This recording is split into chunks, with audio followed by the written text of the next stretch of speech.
Hello, welcome to Bridging the Gap. I'm going to be your host, Kelly.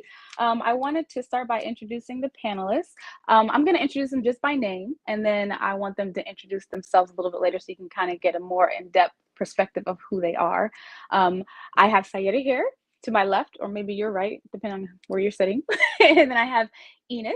I have Ruby down at the bottom here, who looks like a little white circle, but she has a pretty face. It's coming soon. Brian just below me, and Amira. You guys all know Amira. Everybody knows Amira. So I wanted to just welcome everyone. First, I want to thank all the panelists for coming today. We do have some more people that are going to be dropping in a little bit later. They had some plans and they're in different time zones, so they'll be showing up soon. But I wanted to welcome all the panelists and just introduce the show. We're just here to have fun, interesting conversations and get different cultural perspectives. So I kind of want to get right into it. I want to have Sayeda start first. If you want to introduce yourself, like name, background, where you're from, if you want to talk about the languages you speak, whatever you're comfortable with sharing. Sure. My name is Zaira. I am from El Salvador, 36 years old. I'm a single mother and proud mother of a 10-year-old daughter. I speak two languages fluently, and I have some knowledge about other languages, but it's very basic stuff, like where's the bathroom and like buenos dias, good morning, things like that. Like basic stuff. Um, I do tourism in El Salvador. That's what I can say. Thank you.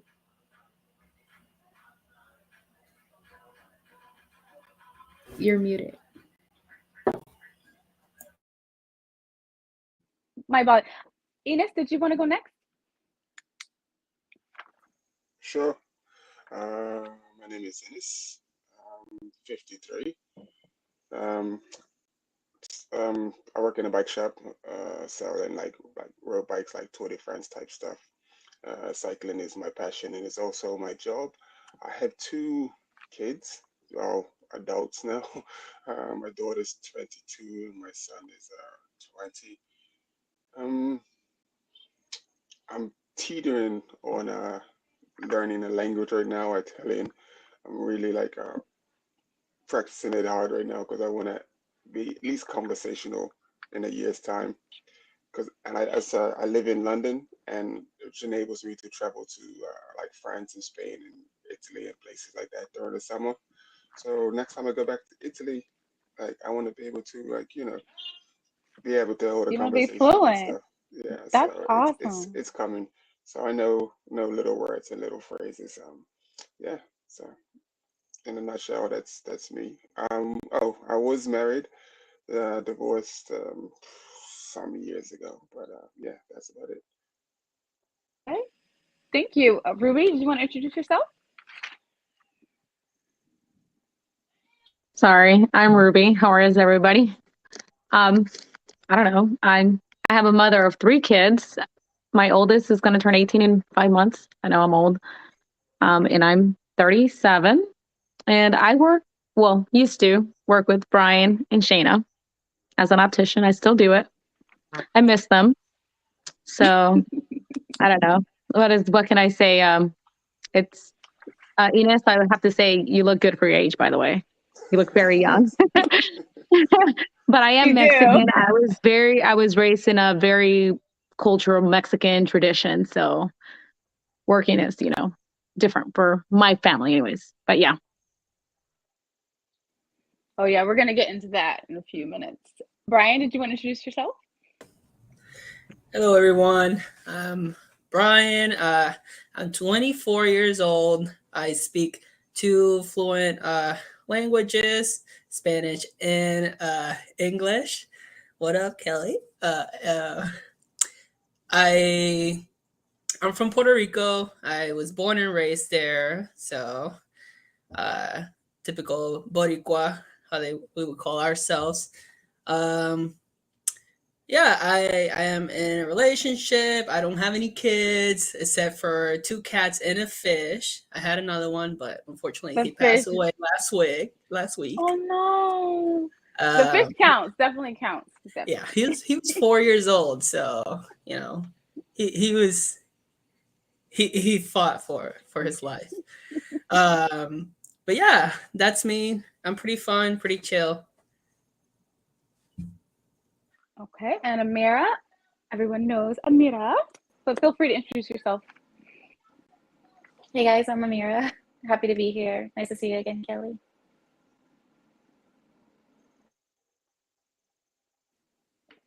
Okay, so we're gonna hop right into the first question. The first question is a two-parter. So I kind of wanted everyone to kind of discuss their childhood, whatever you're comfortable with sharing, obviously, and how you were raised based on your cultural experiences. And the second part of the question is, how do you feel your upbringing affects your relationships now? I'm gonna go. I have more follow-up questions, but I kind of wanted to start with that so everyone can give their perspectives, and then I'll ask them more questions later. Sayeda, did you want to go first? Sure. My childhood. Oh my gosh, I was always outside playing with kids. Always, I was always full of dirt. They were always like, "Oh, go wash your knees," because I was always on the ground playing. I used to play soccer a lot when I was younger. So, and I used to play with like without shoes on the street. And I grew up in an area that it would be considered a hood in my country, but I was just being taken care of by my grandparents there. I didn't live there. So I used to go there every day, and my friends were there. Also, my grandparents were the ones that took care of me every day. So my grandpa was a carpenter, and he had his workshop, in the house. So I will always be sitting right next to him, like watching what he was doing. He was teaching me a lot of things. So I will consider it was a very healthy childhood, especially because even though my parents were separated since I was, really young, I never heard my dad speaking bad about my mom or vice versa. So I was still seeing my mom almost every day. So I will consider it healthy. Ennis, did you want to give us a recap on your childhood? Sure, sure. I didn't even mention when in the introduction that from Bermuda, born and raised in Bermuda, and I live in London. Uh, this is where my wife is from. She's from here, so that's why I end up moving here. I spent a lot of time in the U.S. because Bermuda is like an hour from like New York, Connecticut, like an hour's flight, so it's pretty close. So my childhood is it's a mix. I think I had a pretty fantastic like upbringing, fortunate upbringing, but at the same time it was there's a lot of turmoil in that because my dad wasn't around. So I grew up with my mother in my grandmother's house. So like Sarah, I spent a lot of time with my grandparents. My grandpa did construction, built three massive houses. So and I later went on to like work with him in the construction and stuff. So but what I did like it was weird because it was a weird dynamic because my dad wasn't around. So I got to like I said, grow up with my grandparents, but my grandparents were like from what I see today, my grandparents were like they would sit for hours together and not say anything, and they were happy. They no, I never saw them argue or so that was like a balance. It showed me structure, but then I had the unbalance because my dad wasn't around. So and then I had my mom who was like vocally like upset at my dad not being there and used to point that out to me like because when I wanted to speak to him was so she'd speak ill of him. So it was like in one sense I had a really solid foundation to watch, and at the same time I had strings pulling at me to you know like it was destructive. It was definitely destructive. So but I had growing up, man. In the summer, I went sailing, swimming, all types. I was outdoors a lot. The BMX. I did so much. My grandparents would fly me like summertime. We'd always go somewhere.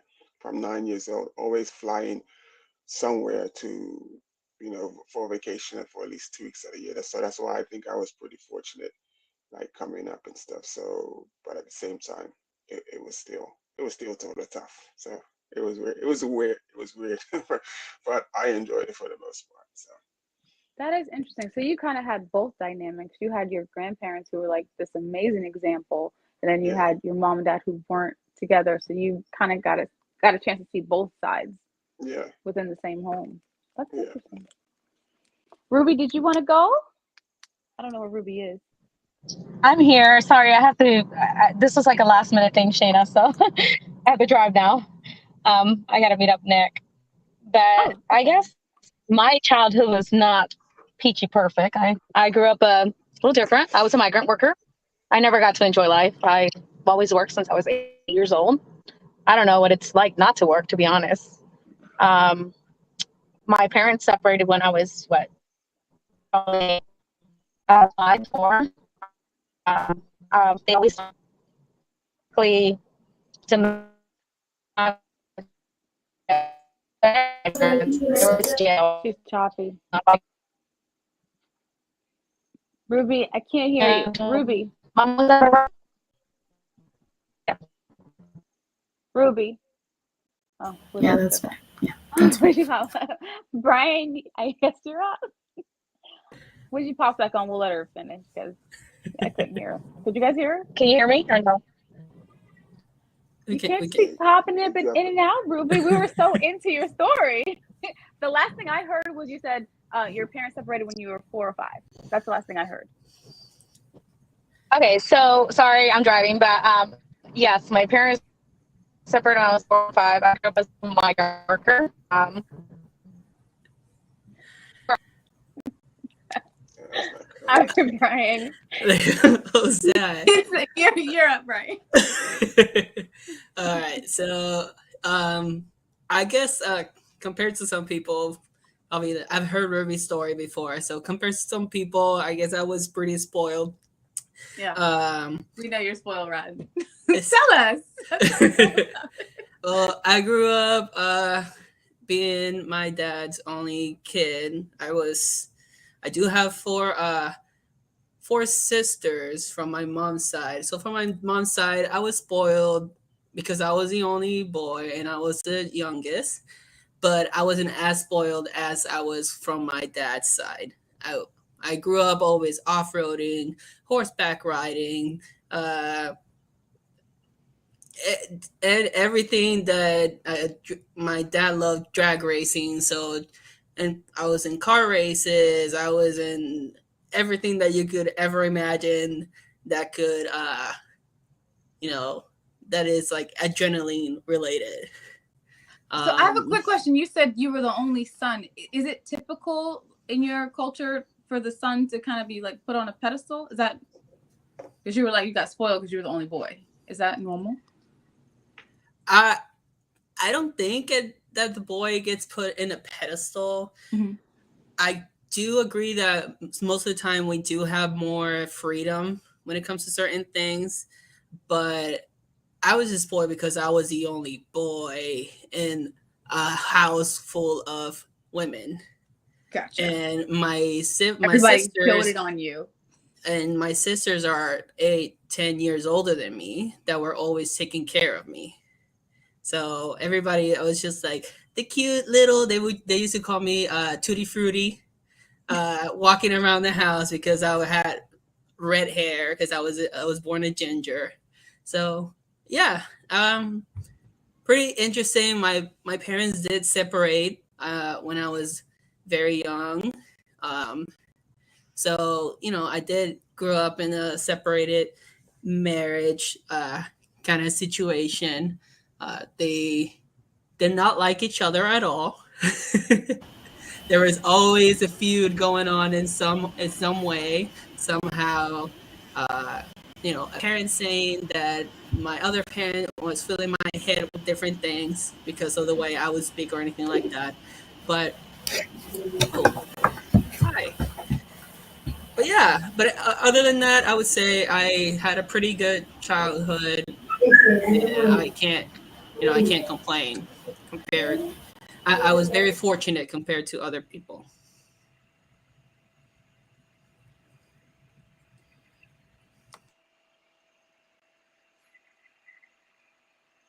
I said, Amira, I'm gonna let you go next, and then we'll try to get back to Ruby.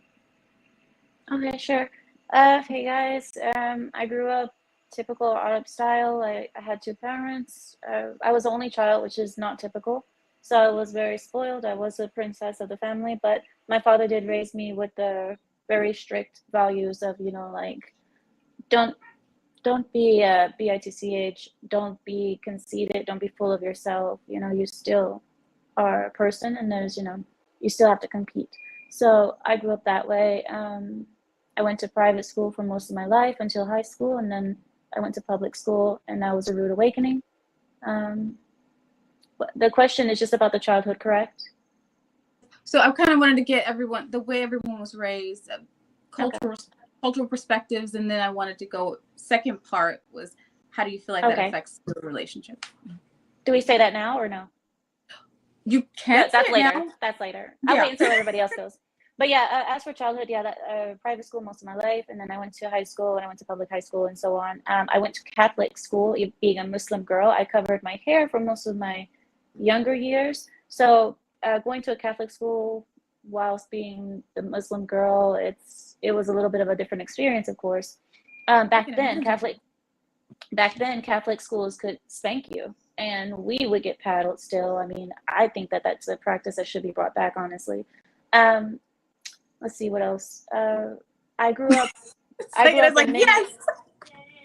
I grew up in many different countries. I lived in Colombia. I lived in Honduras. I lived in UK. I lived in Middle East, and America. Of course, I lived on the East Coast and West. And so I have a bit of a cultural background that's a little bit extensive. So I do. That's the reason why I speak so many languages, of course. And in the beginning of my childhood, I did grow up fairly wealthy. Our wealth went down towards my later, like after 5 years, our wealth went down a little bit, and then it went back up again. So, and we became extremely wealthy later on. So this is the position that I'm living in right now. I like that position. It sounds very comfortable. Carmen, did you want to go? The only question I've asked so far is, how were you raised, and how the second part, we haven't gone over that yet, is how you feel like that affected your relationship. So now we're just doing the how were you raised and your cultural perspective. Hi, everyone. I'm Carmen. And I was raised in a very Catholic and Puerto Rican household. My parents are still together, and they've been married now 47 years.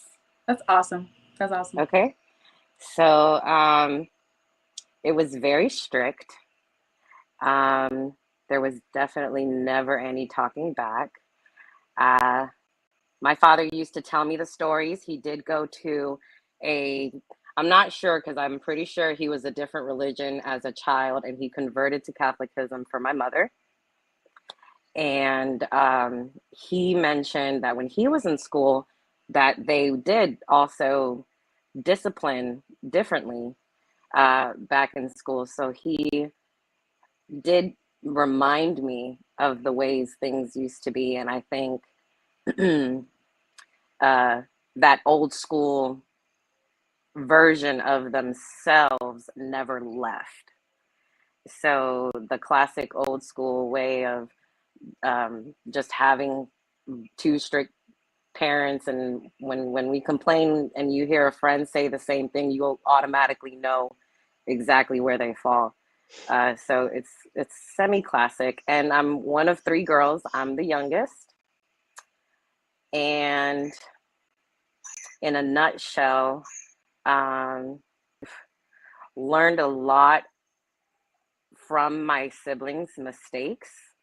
And sometimes my parents kind of treat me differently than the way they treat even my siblings, but because they see me more established and having done so many of the better things in life that my sisters may have failed at doing, that they hold me to a higher standard. And sometimes I just kind of want to be equal, if that makes any sense. But that's pretty much it. Okay. I'm not sure if Ruby's coming back, so I guess we can go to the second part. It kind of sucks because I was enjoying hearing her story. I've never, I mean, I heard her. Oh, wait. I get excited. Well, if she comes back, I'll just let her catch up. So I do kind of want to go to the second part. If you want to start, Saida, with how do you feel like your upbringing affects your relationships now? Being honest, I would say I'm the oldest out of 9, and I'm the oldest grandchild. I was always in private school, always. But one of the things that I have noticed is that my dad especially put a lot of responsibilities over my shoulders because he was a single father. And even though I was still with my grandmother, I was in charge of my little sister. And then he was having more kids. Eventually, I was responsible for those kids as well. So I never had a nanny. I was the one in charge in the house. I was the one doing everything. I was the one cooking. I was the one doing everything in the house. So that was a lot of responsibility over my shoulders. So sometimes I may seem like I am bossy, but I am not. It's just that I am in the role already. Like, I don't ask for directions. I don't ask for, okay, this is what I'm going to cook. I don't ask, what do you want to eat? It's like, this is what it's to eat. Because, little things like that it may seem like not an issue for other people, but for someone was an issue because they really want to be involved in everything. So it's not, sometimes it's like asking for salt. People will say like, give me the salt. That's not the type of bossiness, because I will still say, can you pass me the salt, please? That's manners, that's different. But bossy in a way that you should go in this direction, because I already know the path. So I would say that affected me, and I try to control it in a way. But other than that, I would say my grandma did a great job, because I still have a traditional mindset in a way, because I do believe the way that she was, assisting my grandfather. That I don't see submissiveness as a slavery or nothing like that. So actually, there is a pleasure when you try to serve someone, and you don't expect nothing in return. You just do it because it if it gives you something. I don't know how to explain it, but yeah, that's.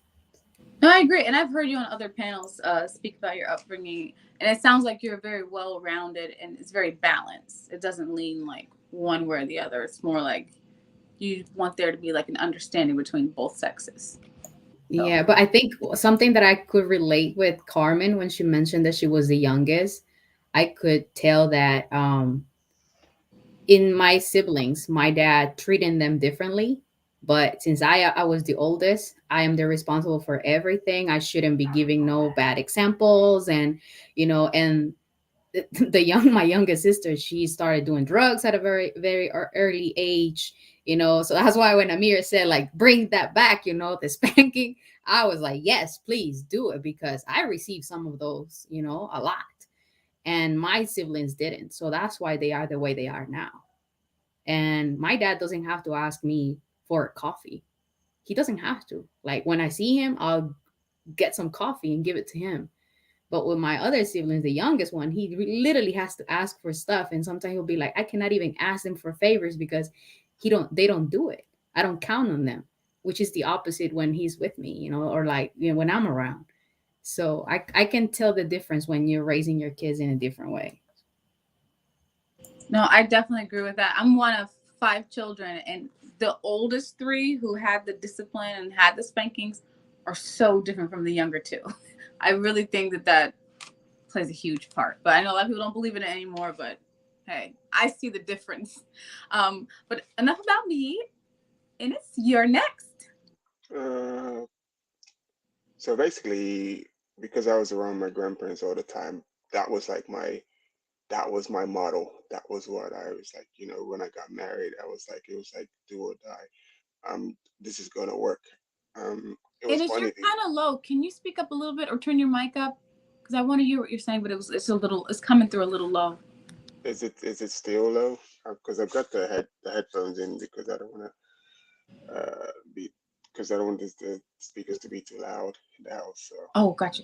I understand. yeah, so maybe I'm talking low as well too. Sorry. Um, but I was saying, I don't know if you can hear me any better. I can't hear you, Kelly. You muted Yeah, everyone. sorry. It's a little better. I know it's late there, so you probably don't want to Yeah. project. So And but yeah. So um, um, because of my grandparents, like they just showed me like that, like this is what I want. This is the relationship that I want as well. And when I was about to get married, I was actually, really deep into my cycling. I was actually getting ready to turn pro, and my coach at the time was like, "Don't get married." It's like, no. I was like, I have to. I mean, it's like in my family, like it's strong. Relationships are strong, and like, it's just part and parcel of the package. And he was like, if you want to be, a successful cyclist, you want to be a pro, don't get married. So I said, no, I'm doing this. And I did get married. And that ended the relationship with my coach. He pretty much like kicked me to the curb. But he was very correct because of the lifestyle of a cyclist. It was like, unless you have uh, a woman that's actually there for you and part of the package, like, understands what you do, it just is not going to work. And I think that's of any sport. So, so, do they you have feel to, like your grandmother supported your grandfather? Is that what you saw from their yeah, relationship? yeah, And you kind of wanted a woman that was going to do that for you, yeah. like be She supportive of was, your dreams. she was super supportive. Like my grandpa was sitting in his chair on the porch reading his newspaper or whatever. And she'd get up to do something and she'd say to him, do you want a cup of tea? And if I was there, she would like, you want a cup of tea as well? And I get a cup of tea. So that's what I saw growing up, like, someone who takes care of, the, the husband. So that's what I was looking for. That's what I thought I would get. But it, I was I'm very traditional, very traditional. And I hope I don't step on any toes, but my wife is more of a modern woman, independent, strong, whatever. She made the most money because I was obviously cycling. Cycling career doesn't make a lot of money, but you do make something. So yeah, she was a breadwinner, and that dynamic just Now, didn't would you work. say that your mom was a modern woman? No, my ex-wife. No, I mean, so you said your grandparents were very traditional, but your mom and dad, would you call your mom modern? Um, no, my mom was very traditional. My dad was a Rolling Stone, so she actually still wanted, the relationship and everything, but my dad was just like he was all over the place. I actually have siblings that are my age that that I didn't find out about until I was 16. Um, so so yeah, that was weird. It was a weird. It was yeah, it was a bit yeah, weird dynamic in some instances. So, but yeah, it was good. It was good. I mean, like I said, I enjoyed life. I mean, we got the spankings and stuff, and the school I went to, they handed the cane out. So if you did something wrong, you were in the office, put your hand up, and you got the cane or whatever Did, it did, is. did everybody go to the spanking schools? They didn't spank me at school. Because No, I, I didn't. I got I beat at didn't. home. At home, yeah, but not at school. yeah, at school they didn't play. So, but Jeez, so yeah, you and Amir went to the spanking school. yeah. So What country is this in? So I don't go there. I just this feel is like in it's Bermuda. different. I feel like it's This different. is Like most of the when Caribbean. someone else is spanking you versus your parents, I feel like they're doing it with love and care and concern. Like I want to spank you so you know not to do this again. Versus like some random stranger just hitting you. I'm like, no. I feel like it's. Well, in school, it doesn't. They become part of you. Like they're no longer a stranger. If you spend 4 to 5 years with someone, like if you're in a school, you get to know the principal. They know your Oh, okay. family. So yeah, So So yeah, it's like an extended family member spanking you. yeah, pretty much. So Got it. Okay. All right. I guess And he's cool that's through the too. Caribbean. So basically, the Caribbean. That's just That's how they get something. down. Yeah, They spank the kids at school. Okay. yeah. What about you, Amira?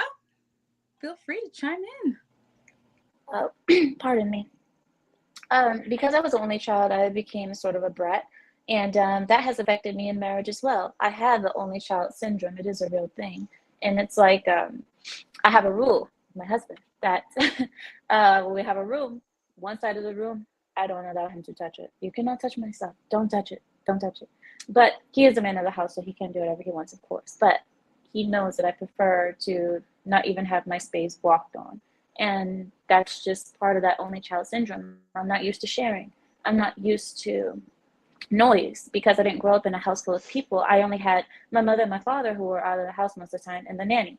So I'm not used to a lot of noise. I'm not used to hearing people screaming and kids screaming everywhere. I'm not used to that. I'm used to quiet and, and now since me and my husband, my mother-in-law lives with us.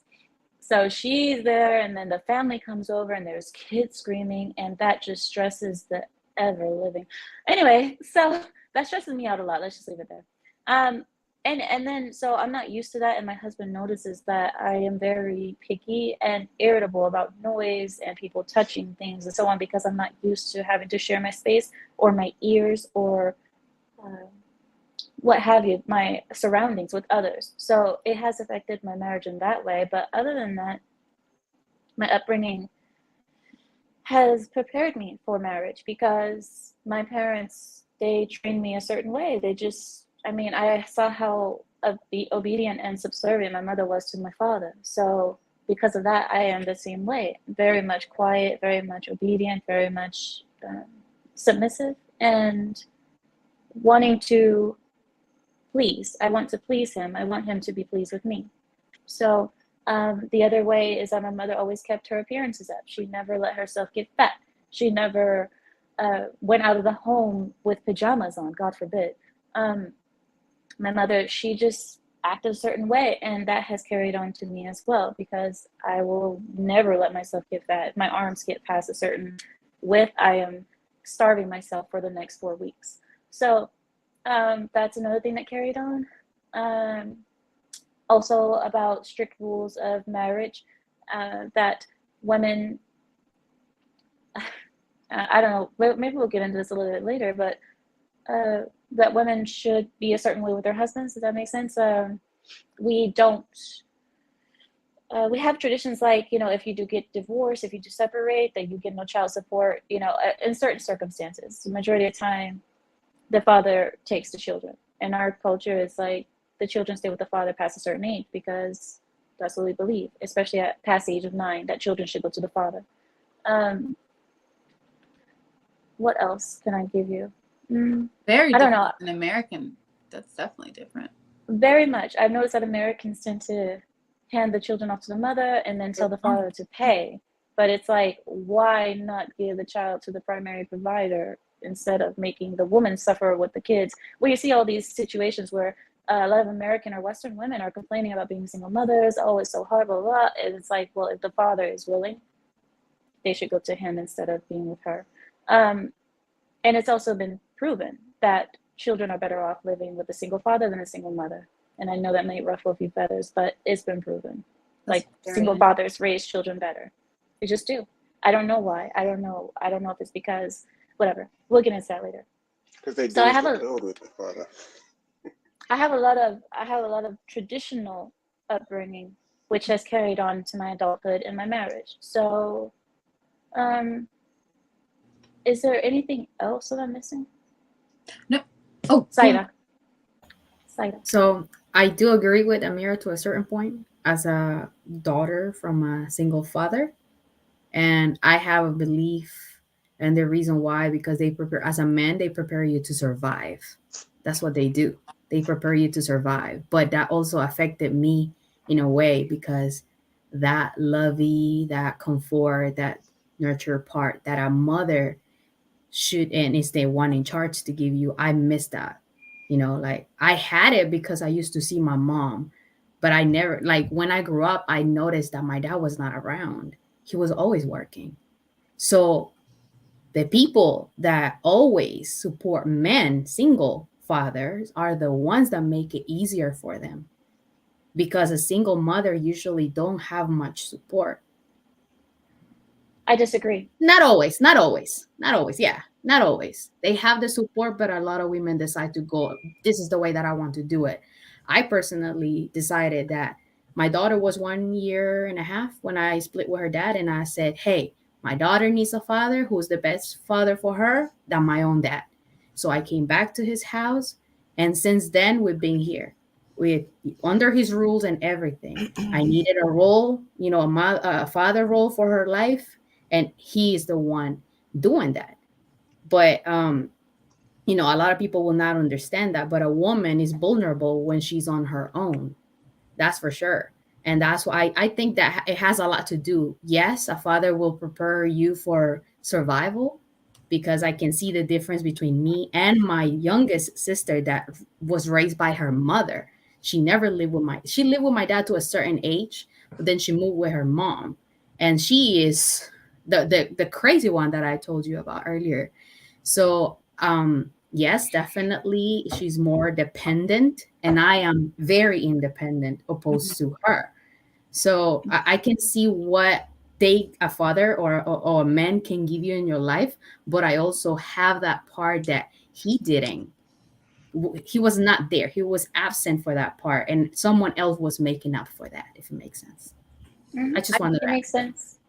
I do want to chime in on this topic because my son just recently went to live with his father. But I do want to hear what Brian and Carmen have to say, so I'll chime in at the end. Brian? Well, in my case, I don't really agree with any of the two topics, any of the points that were just stated.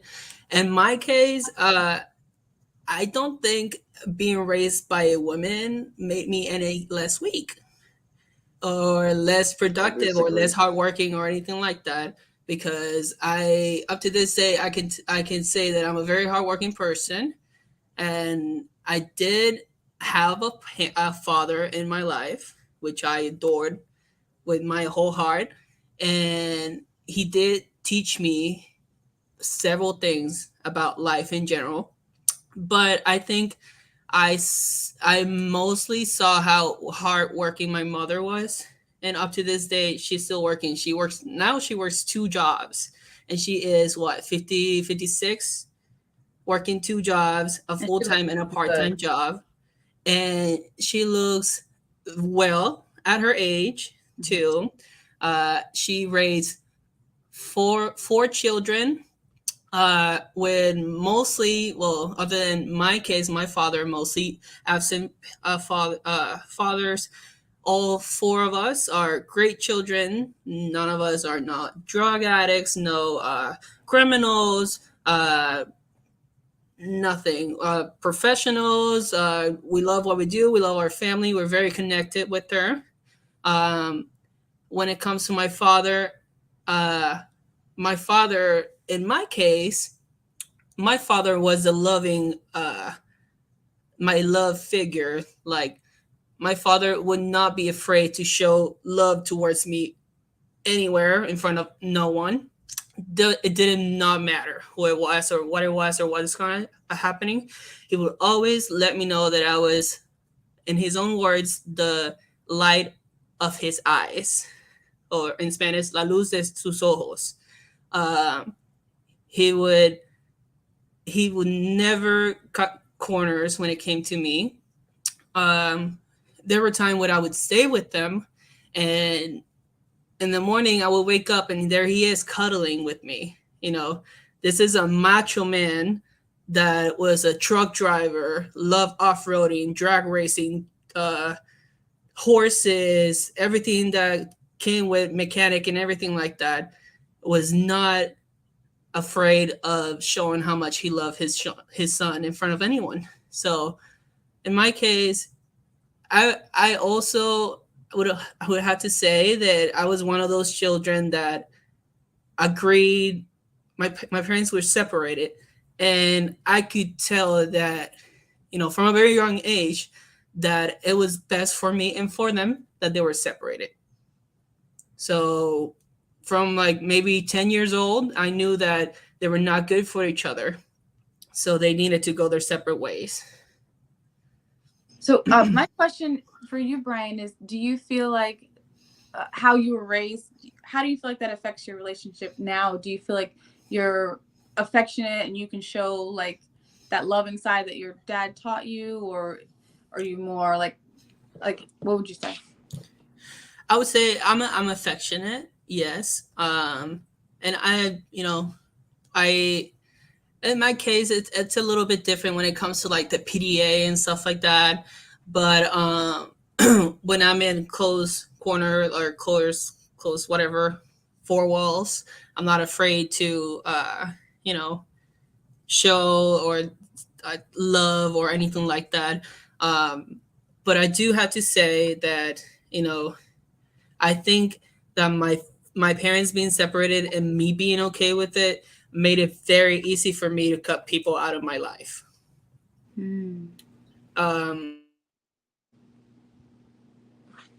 Like if I, for example, somebody, and just because one day I didn't like the way they smelled, I wouldn't, it wouldn't be something hard for me to just cut them off of my life.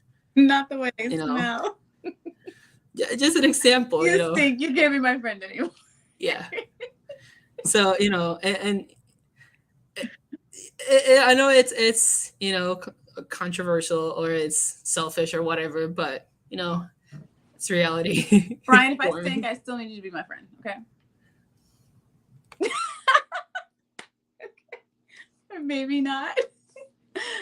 Okay, Carmen, you want to chime in? All right. I stink. So to answer the question, Mm-hmm. the way my parents or my parents' upbringing, my upbringing with my parents, with both of them, they were very affectionate, and my father more than my mother.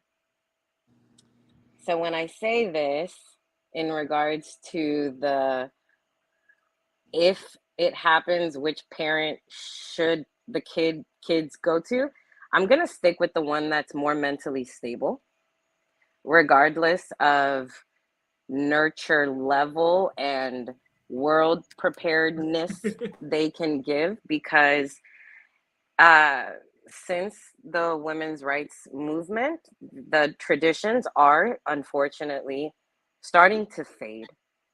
And even a traditional household is no longer male and female.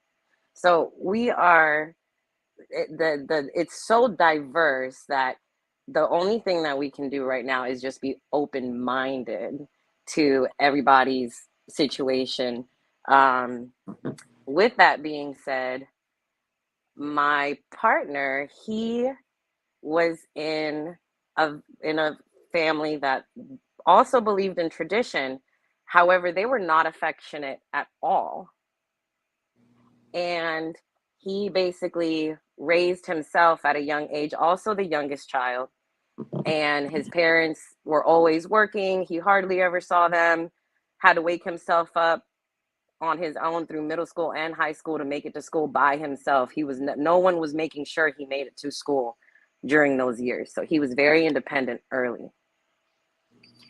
With the independence that I gained with what I mentioned, how I learned watching my sisters fail, I'm going to say that this comes with a level of rebellion against my parents, because in that traditional Spanish household, and not just Spanish, Caribbean, like Ines said earlier, chores always had to be done, and they had to be done well.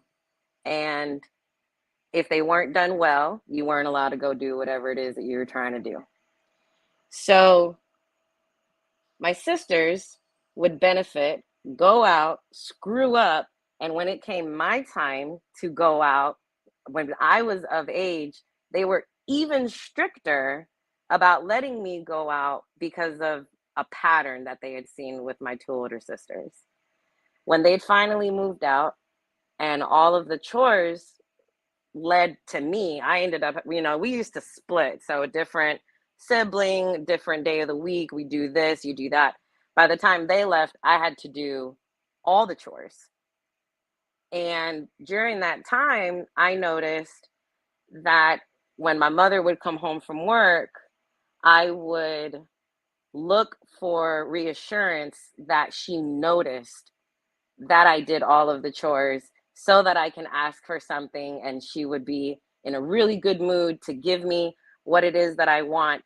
And when I tell you that 80% of the time it was still a no, simply because I missed a spot or some other random thing needs to be done, and now it's going to take me another 45 minutes. By then the sun's going to set and I can't go ride my bike with my friends no more, you know. So those things I think have or did traumatize me in my current relationship, because he now does not work in this state. He has been working out of state for 2 years. I'm a stay-at-home, or I was a stay-at-home mom during COVID, and he moved up north to compensate my income.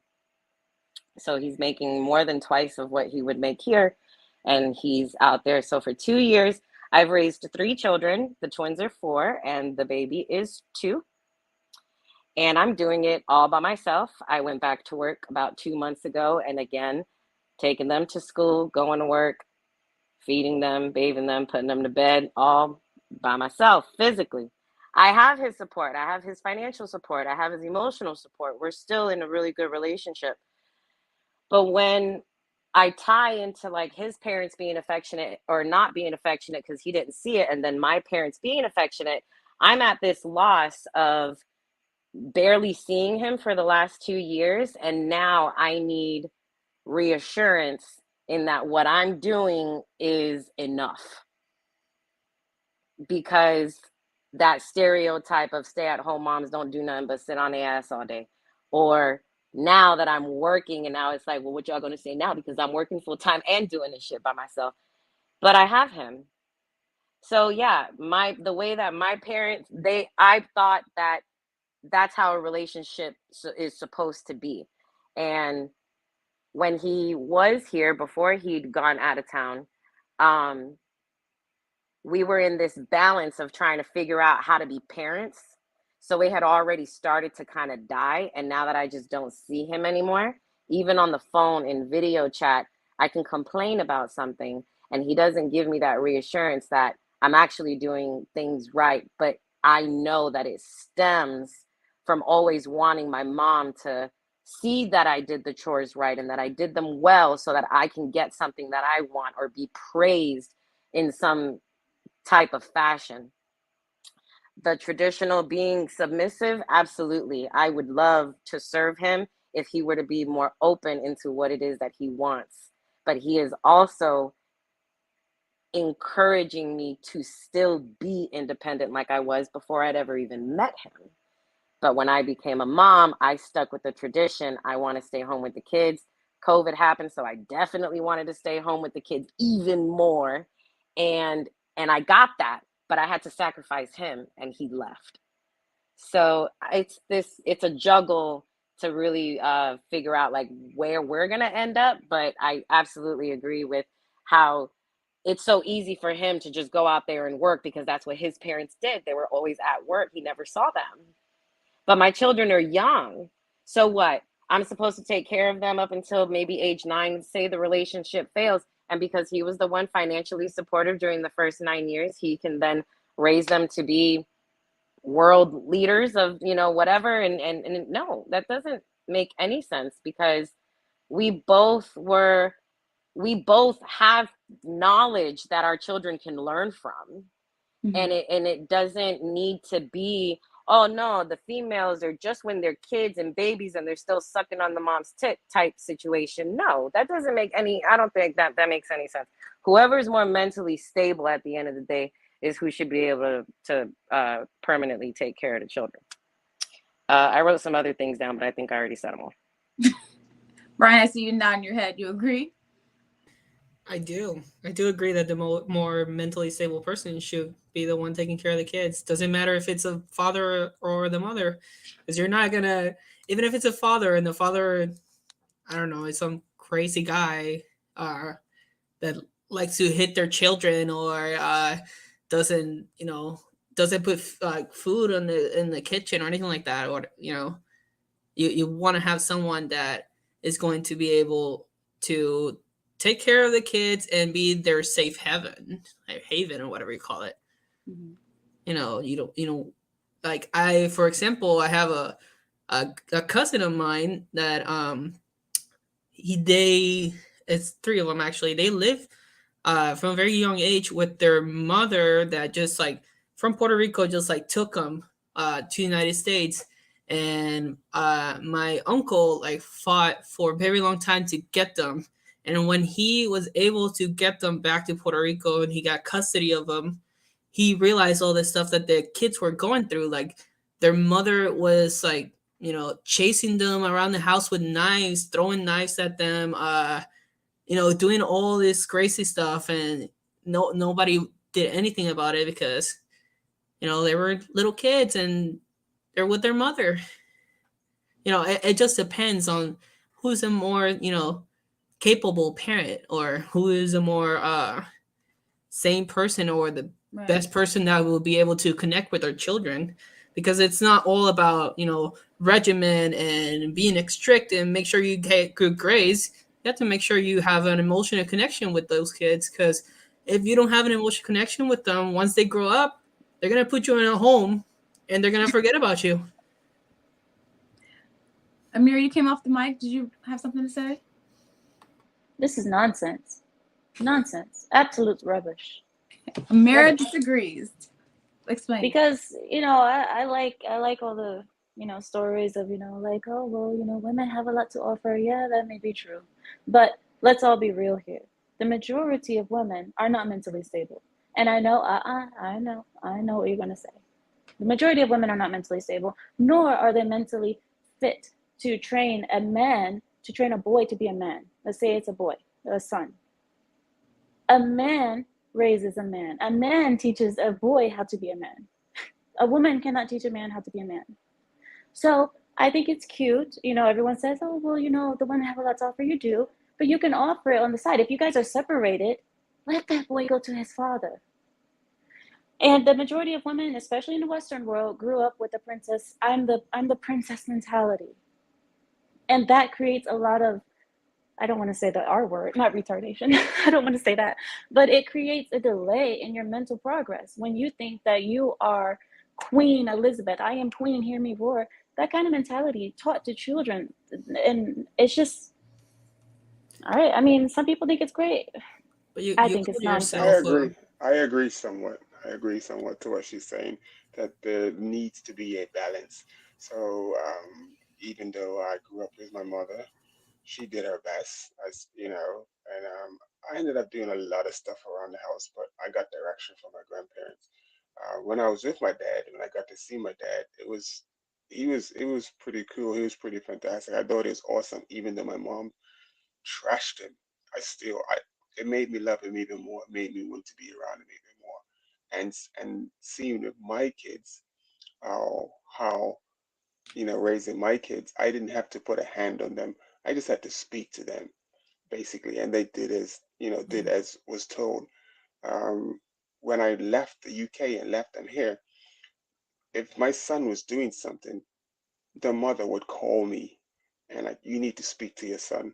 And I'd get him on the phone and like, what is it you're supposed to be doing? And he'd hold that phone and he'd walk around the house and do what he needed to do. And that was what I instilled, because I didn't leave him until I was 15, till he was 15, I mean. So just that just having that balance. But and then I tried to explain to my ex-wife that even though I can do this, even though I can get him to do what he needs to do, and then provide that balance, it's still not right, because now I'm having conversations with my daughter and getting her to understand, like, do you said you want to be married, like, okay, what why do you want to be married, what's your role, what do what's required of a wife, you know So, and it's like there are things that I can teach you and show you that you haven't learned. You didn't get to see your mother and father together, so you can learn what like a marriage is about. It's just so much missing. It's so much missing in this conversation. It's so much missing in how we do things. But that's not the majority of people's faults. It's the people that came before us, and all Right. we can do is try to correct it and do the best we can. So, but to say like one person is better than the other is is a bit off. So And it's you need both. and it's you I'll give you an actually example. I can perfectly. give you an example too. Go ahead. Go ahead. After you finish, I can give you an example. Oh no, I was just gonna say he's perfectly segueing into the next question. But go ahead, Amiri. You can go ahead. Oh, people were asking for examples of like how the men are better. In the society that we have today, majority of children are growing up with a single mother. When there's a single parent, typically it's a mother. That is changing slowly. But right now, we see the result of children growing up with only the mother. We see the stuff that we have going outside right now. Those are the children of single mothers, the majority of them. So What I is the don't stuff like that's going out right now? crime, Lack of discipline. lack of discipline, lack of respect for authority. All the things that we see, the majority of the problems that we see going on right now are children from single parent households. So, and when we say single parent, I mean single mother, not single fathers. Let me jump in there real But can quick. I? Because Yeah, if you just said that right now, it's this big problem. Well, right now, most of these children are being raised by their mother, right? That's what you said. You said that women are the ones that are more mentally unstable. Well, gee, I wonder why, because even the ones that are unstable are being forced to take care of these children and only receive child support from the father. So it's an unfortunate way that the government is continuing to just give the kids to the moms and not consider who may be more stable for the child. And it's just an unfortunate situation to all the situations that I guess you disagree with, but Or it's until not an the unfortunate statistics situation. and then until the statistics are even, that they have an even amount of kids that are being raised by single dads and even amount of by women, then that's not a true fact, because Even B. not the Taylor, unfortunate majority though. are all women. Can I just so B. comment? It's not Taylor. unfortunate. It's not unfortunate because it was actually forced. My ex-wife, and firstly I see you. You're next. her mother told me that my place is not in the home with the children. I wanted to be like when I was at home. If there was like something was happening, like, you need to pick up your toys.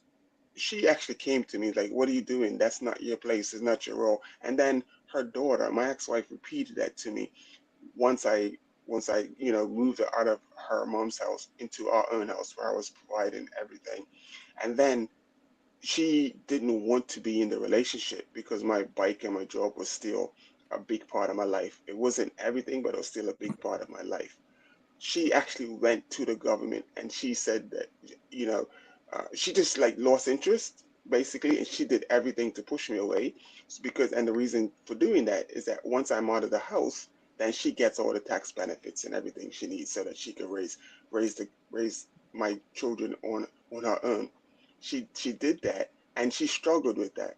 And then she called me later to help with that. So later on in years, I actually came back to well, I didn't leave the UK, but I actually took a job where I was working 5 hours for the day.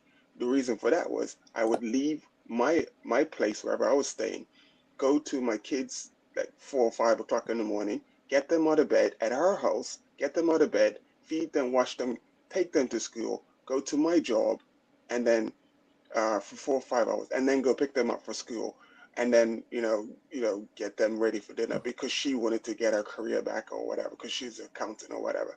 And this So is she in the wanted to. UK. This is in the UK. So there is child support, same as Yeah, is here yeah. in America. So this whole story about like who did it, we're not talking about the anomaly. We're talking about the average. The average woman, I'm not saying to any of you, like, but it's lazy. They don't want to do the work, and to be in a marriage and a relationship, it requires work. It requires. So the majority of women, And even that's why I'm still single right now, because I'm like, yeah, I want a relationship, but I talk to women, I'm like, you have no clue. And then I have to just like, okay, next. It's just like, it's lost. So, and yeah, that's basically, so let someone else speak. I know Sayeda wants to say something, but I do have a question for you when she's done, because you said the majority, the women, I kind of want to know what they're like. But Sayeda, go. I know you've been trying to get in there. I just wanted to say, and just like Ines said, it's not the majority, but I can also say that, as I can only speak for me and what I've seen, the father that raised me is the same father that raised other children, but he only kept two, the custody of two, which is me and my sister. The other ones, he didn't fight for custody. He let them go with their moms. And You see it even though he did that, but my dad was 20 when I was born. He was very young, and very mature for his age, But my mom wanted to be with us, and all the custody happened. Just to give you briefly, my mother kidnapped me and my sister to be with her. Like, I don't blame her. I love my mother, and like, I will do anything for my kid. But that demonstrates right there how unstable she was. Just like Amira said, I agree to a certain point to everything what a little bit of what everybody said, but also the situation says a lot, because again, the father that raised me is the same father that raised the other children, but he didn't keep custody of them, but he still was present in their lives. And that's a big difference, because majority of men nowadays don't even try. They don't even fight for custody. They are afraid to go to court. They are afraid to, they don't even like are present in the kid's life. That's the majority of men. Now, Sayeda, would you say you noticed the difference between you and your sister, the daughters that your father kept, versus the children that went with their mothers? Do you see a difference in the way you were raised and how you became an adult, how you developed versus them? Yeah, that's why I told you, like, I believe that a man raised you to survive, because that's what he did with me. He made me more independent. The other ones are very dependable. They still depend on him in a way. I live with him by choice, but I don't depend on him in anything. Like, I don't ask him for anything. He doesn't pay anything, any of my bills, anything for my daughter, but he pays for my brothers, who's 27 years old, graduated from university. He pays for his gas on his car. You know what I'm saying? So it's a big difference. Now, again, there's a lot of things, because what I was saying is that, yes, a lot of women keep their child away from their father as well. That plays a role, and that's the majority of women. They don't want the men to be involved in their life. Why? Because they want the benefits, which is the majority. So I think it's, I agree with a little bit of everything, but it's every single case is different. But what will make the difference is the stability on both parents.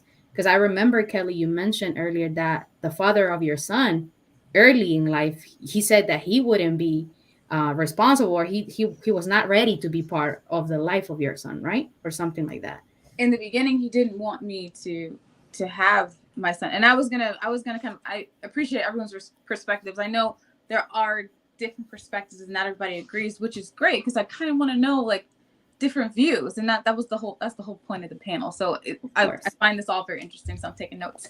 But to bring balance, I did come from a 2-parent home, and my parents, a lot of people have heard my story, were married for 38 years until my father passed away last year. So I saw a stable home, and I hear one side is better for the children to be with moms, better for the children to be with dad. I think the best option is to have the balance of both dad and mom. I think that is the healthiest way to do it. I know not every family has that dynamic, which is understandable, but I think there are things that children learn from their fathers, and there's things that children learn from their mothers. And I think that makes a very well-rounded individual as a whole. I know that there are people that can stand in the gap for what you don't learn if your mom's not present or if your father's not present. But I think you receive the best possible influence from your biological parents. I can speak on my son, because his father wasn't involved in the beginning, and my father, he was very present in his life. So he was his male role model. And I do believe a boy needs that, because I don't think that women can teach a man. A woman can teach a man how to be a man, because teaching is verbal. Oh, do this, do it like this, try it like this. But a woman can't train a boy to be a man, because that's something they see. That's something they see, what the man does, how he walks, how he talks. And if my son's going to emulate me, he's going to walk like a girl. You know, he needs to see a man doing man things and being present, so he can emulate that male perspective. So don't you think it's the other way around too, that a man cannot train a woman? I personally think that softness that I told you about earlier is what my dad didn't teach me. Like when I had my period, I love my dad, and he's the best man of the world. Don't matter what you say, I love that man to death. Okay, he did everything, but he was only providing for me. I agree, which is why that's all he was doing. So on my period, Go ahead. On my period, I didn't go to him. I went to my grandmother. She was there. I went to my mom. She was there. It's not that I didn't have them in my life. Like they were completely absent. But I wonder what would have been if they were not there. My dad was very strict, and he was specifically said, here are tampons, not tampons, like pads, condoms, but he didn't explain what was that for until like it was like last minute. You know, he was like, oh, you cannot have boyfriends, but he didn't explain the why, which is what the mother and what my grandmother was doing. My grandpa would say, pass me this tool, and then I was like, oh my God, I forgot the name of the tool. I don't know which one is it. I'm confused. And my grandma will be, remember the one that is this way? You know, she will have that patience that they transmit to us, for us as women to be patient later on in life, which is that what I didn't have. I want to add something to you guys, because I was looking at the comments, because that's what I do sometimes. And someone named Endo had said, most kids do not respect their mother, and they're still going to do what they want. And I agree, because, and I'll tell you why. I think most people love their mother to death. Everybody has a soft spot for their mother, because that's your mother. But I do believe that there is a certain level of respect that you have for your father. I believe it's a shame factor, because a father brings shame. A man brings shame. So like, if you do something bad and you go home, your mom is going to love you no matter what. Mama's always going to be there. Mama's always going to be your ride or die, as they say. But your father, you don't want to disappoint him. You don't want him to look down on you and just have that look in his eyes, that disappointed look. You don't want it. So I think there is a difference. And also B. Taylor had mentioned that the best situation for a child is two parents, which I definitely agree with. But if the two are going to separate, which I hope you don't do, try your best to not do it if you have children, boys should go to the father, girls should stay with the mother. So, and honestly, I think that girls need to learn how to be feminine, how to cook and all of that from the mother, but still, you still need your dad to be there to train you and all of that. So, I mean, you need both of them, of course, but when it comes down to separation, I do believe that children, well, actually, I don't believe it. Studies have shown that children do better with single fathers than single mothers. Can I add also, I was a tomboy until the age of probably 16. I had my first boyfriend when I was 19. I would literally dress with sneakers all the time and like those boots, like boys' boots. Like if you see my pictures, I was a little boy. And I was a tomboy too. And my hair, it's curly, as you can see. My mom used to do my hair every weekend, and I used to love the way that she used to do my hair. My dad would literally just grab a ponytail and just put the ponytail, and he will even detangle the hair. Like he wouldn't take care of my hair. He wouldn't do those things. And when I started like seeing other girls doing it, that's when I was like, huh.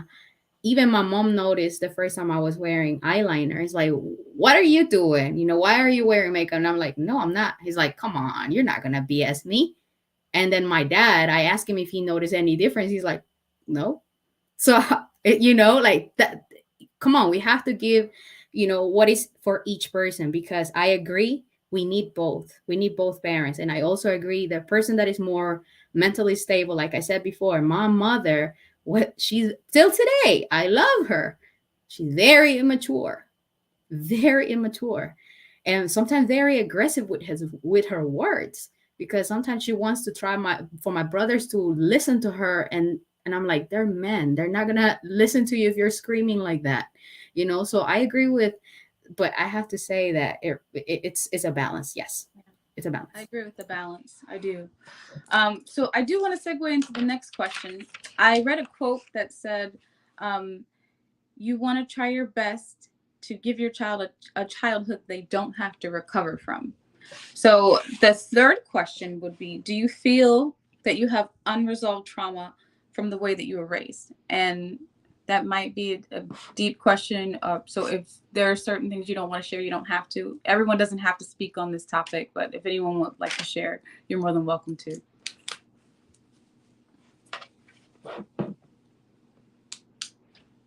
What was the question again?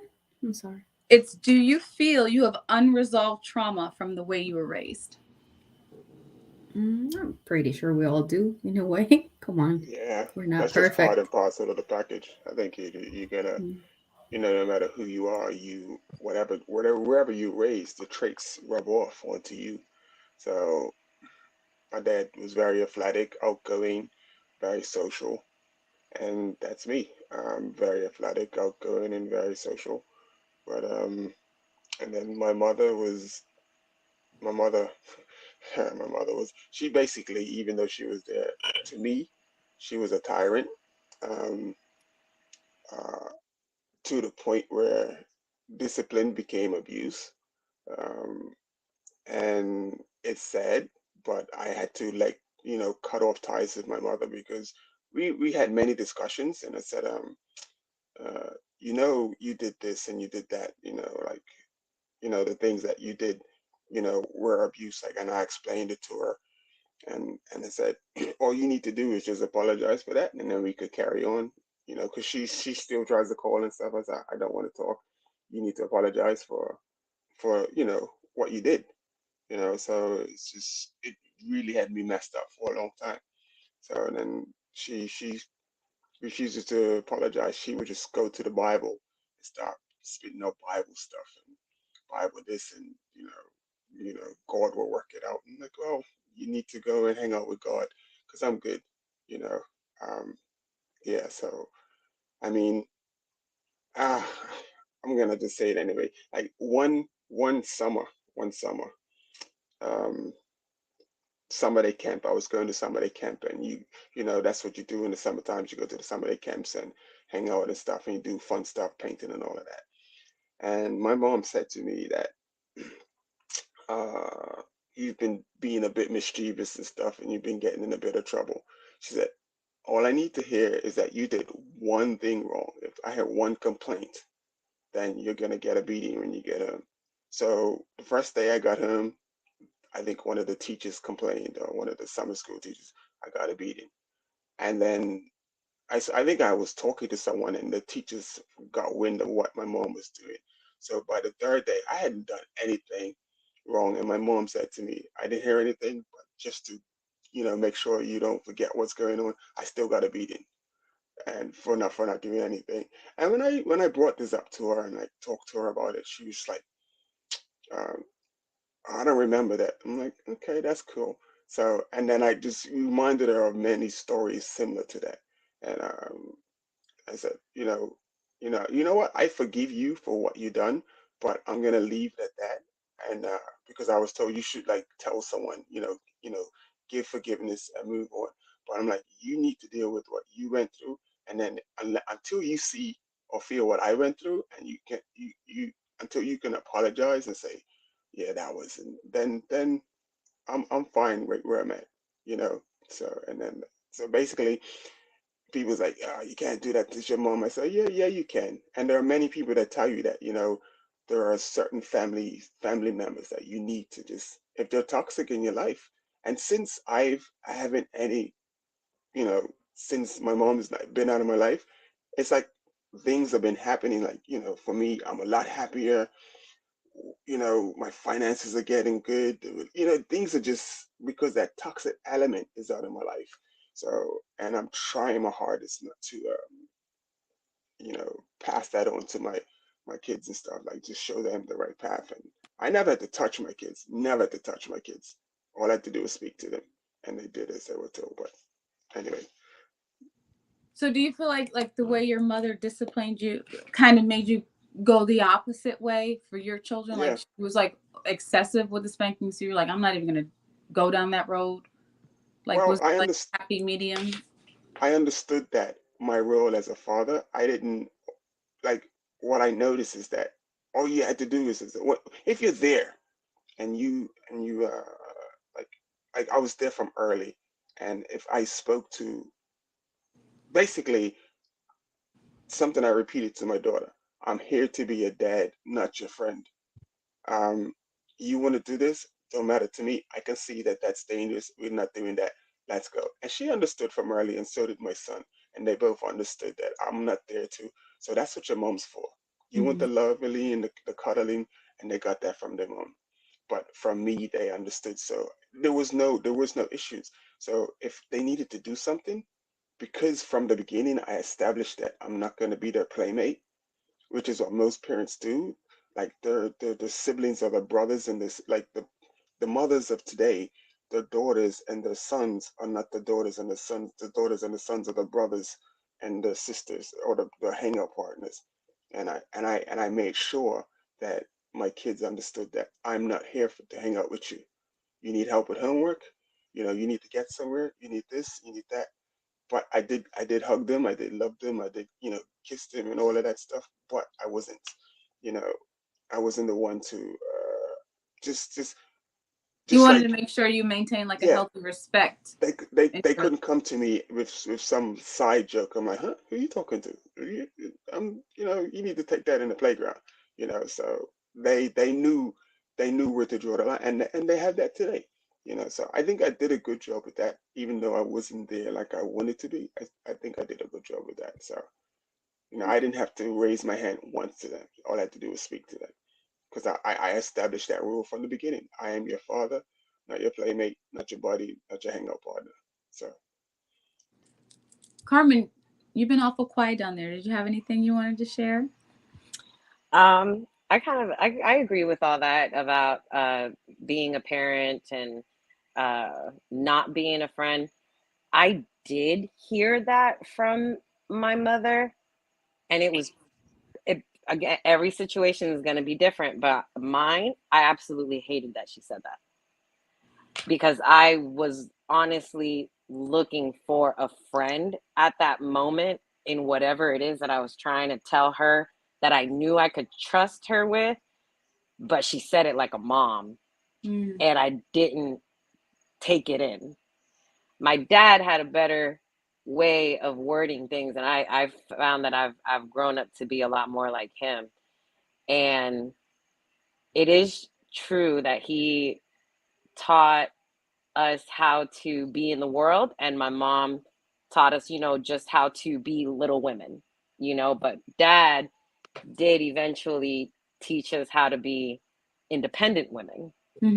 When mom was very traditional, stay at home mom until the point where I was born. And remember, I was the youngest. So she had a bit of both worlds where it was over a decade of staying at home and doing everything for the husband, cooking, cleaning, taking care of the kids, and also living in the world where women are independent or can be independent and still raise a family, single or not single. And both of your parents are Puerto Rican? Yes. Okay. Yes. I'm sorry, did I not mention military background? Yeah, there's that too. So, the question again was, say it again. It was, do you feel you have unresolved trauma from the way that you were raised? And then my follow-up question to that was, have you had a chance to speak to your parental figures and possibly resolve any of that? I know I remembered now. That already. Yes, that's what I wanted to spin off of. I too recently have tried talking with my mother to try and understand why she did certain things. And unfortunately, I did not get the response that I wanted, but I still forgave her. Like you had mentioned, that it was important for you, for like yourself, to just forgive the situation, even if you didn't get the response that you wanted. And for example, to refer to one of the first things I said, that always making sure the house was clean so that I could go out has still trickled now into my 30s, to where when I first had my twins, new mom status, 2 babies at once, and the dad's always at work, I needed help. And I did not get it from my mother the way that she had helped one of my other sisters. So I was observant on how much help she'd given another sister versus me, but we'd also had kids 12 years apart. And my mother was older. And I had to forgive that she is of an age where she's getting close to retirement and she can't run around babies and toddlers because she just doesn't have the physical strength anymore. Also due to, you know, some medical conditions that are okay. But she came to visit one day and the babies were 3-4 months old. And this was probably the second or third time that she'd visited throughout the entire 4 months. And she only lives 30 minutes away. I took her upstairs to show her. Remember, this is me. I put this together many months later.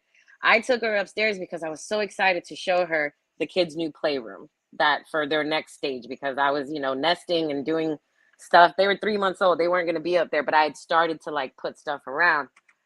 And I got so excited, just like I was when I was a kid, and I would clean something really, really good. And I knew I cleaned it to her standards that I wanted to show her.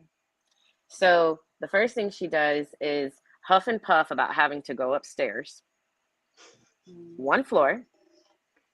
And then on her way down the stairs, I'm behind her.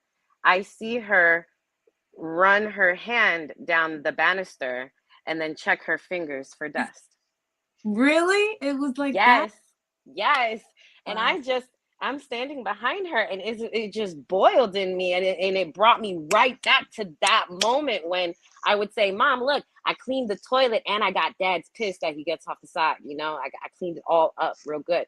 And I yearned for reassurance and knowing that I was not only taking care of these 3-month-old babies, but I was also maintaining a clean household. And on a side note, I cleaned the banister before she came because of the anxiety that PTSD had instilled in me. So even though I won that small battle to where she didn't see any dust on her fingers, she still did it. And it brought back around those answers that this you're the reason why I suffer from anxiety.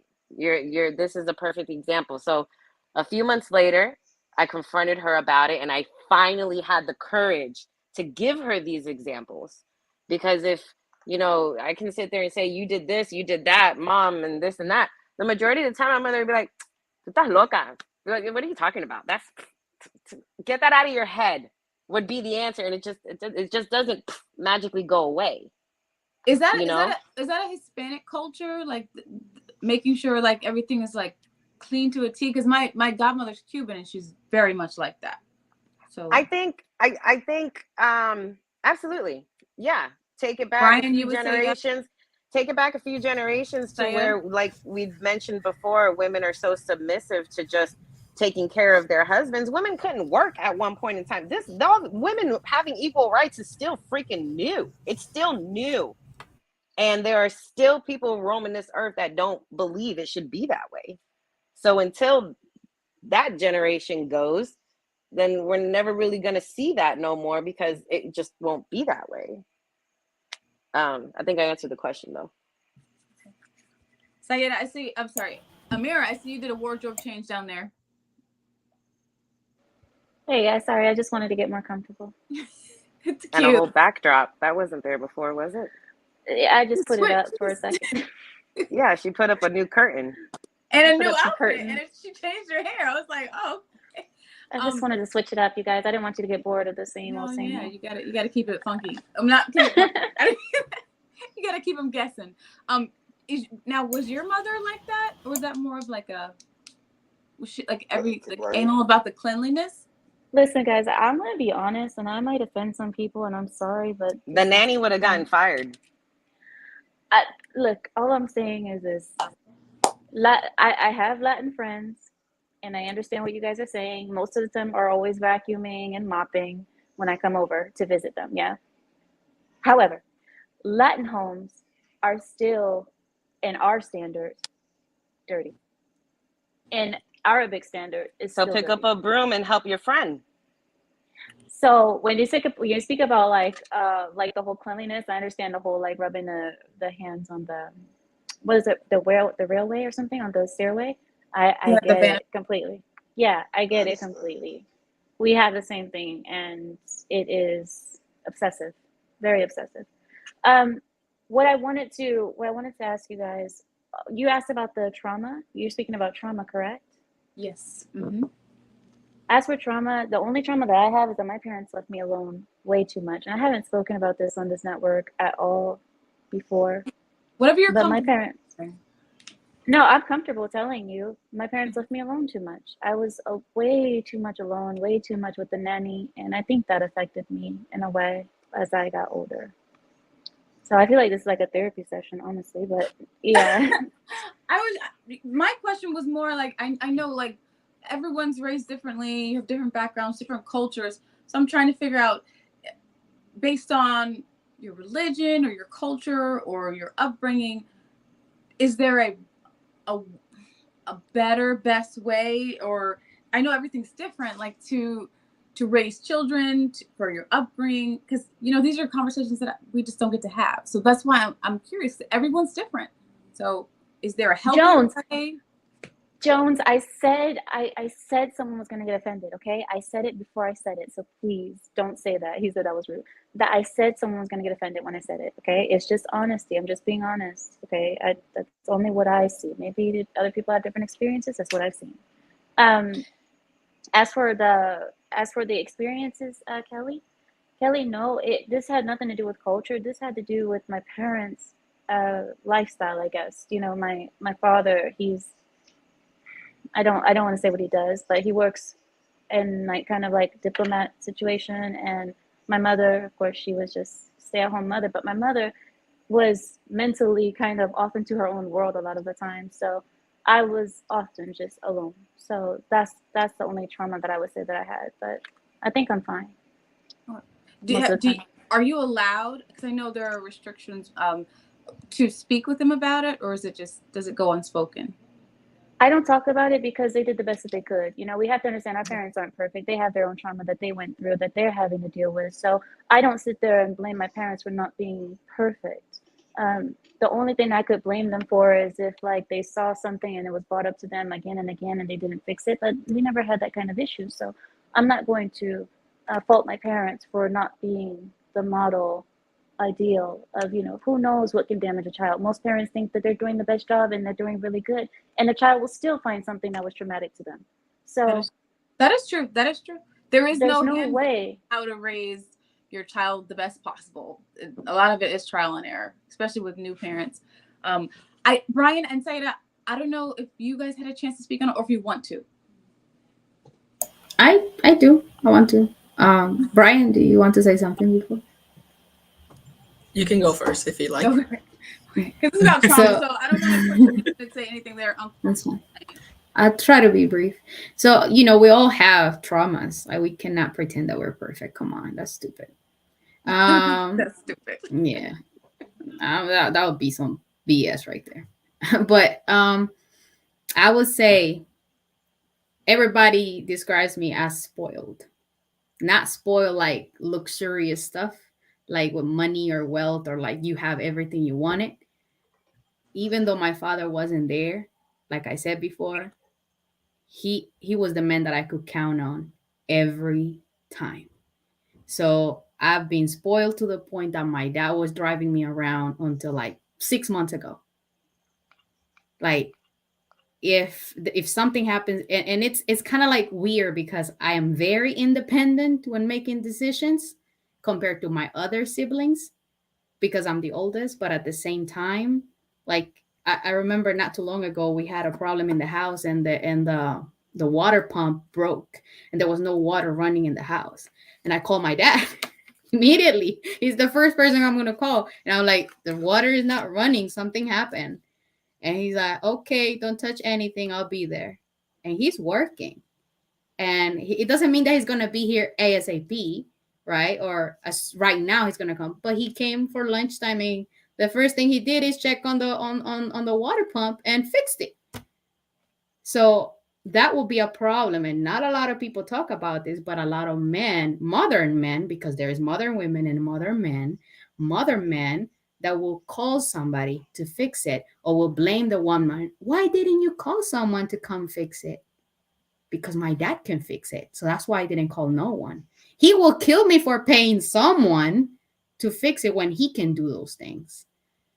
So in a way, my trauma is that I expect a man to be like my dad. And I see the standard of the man that he is, the standard of the man that my grandfather used to be. And I want that. That's deep, Sayed. I think I have that same trauma. Because when you do have a good example, that's your standard, that's your expectation. If, like I said, I am independent to him. To him, I am independent. That's what I said. Compared to my siblings and to other people, like sometimes they will say that I am. I don't think I am fully, to be honest. But hey, if we're gonna be honest, let's be honest. Ain't nothing wrong. We're not perfect people. And we're not here to satisfy others for them to like us, you know. So if you don't, this is me. This is me. Hi. Brian, did you want to go?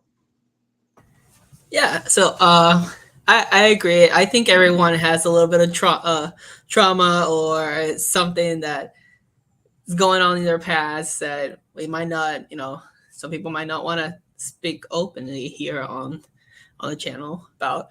But yeah, like trauma caused by my parents, yes, I do. Even though I was raised very spoiled or whatever you call it. My dad died when I was 15, and I've been fully independent since I was 16-year-old. Did some decisions that, you know, my mom took in the past, or just stuff that happened. And I would say that her making those decisions in the past helped me a lot to be the person that I am today. It helped me grow up very, very quickly. Being able to go to school and work a full-time job at the same time while, you know, still being very young and wanting to just be out and about partying. Right. Have fun Have fun like a teenager, yeah. Even though I did get to do those things too. You had time for everything, Brian. Jeez. Of course. Why not? It did make me the person that I am today. And I would say if it were to happen all over again, I feel like I would be able to be here today all over again. The only thing that I don't agree with my my trauma is that my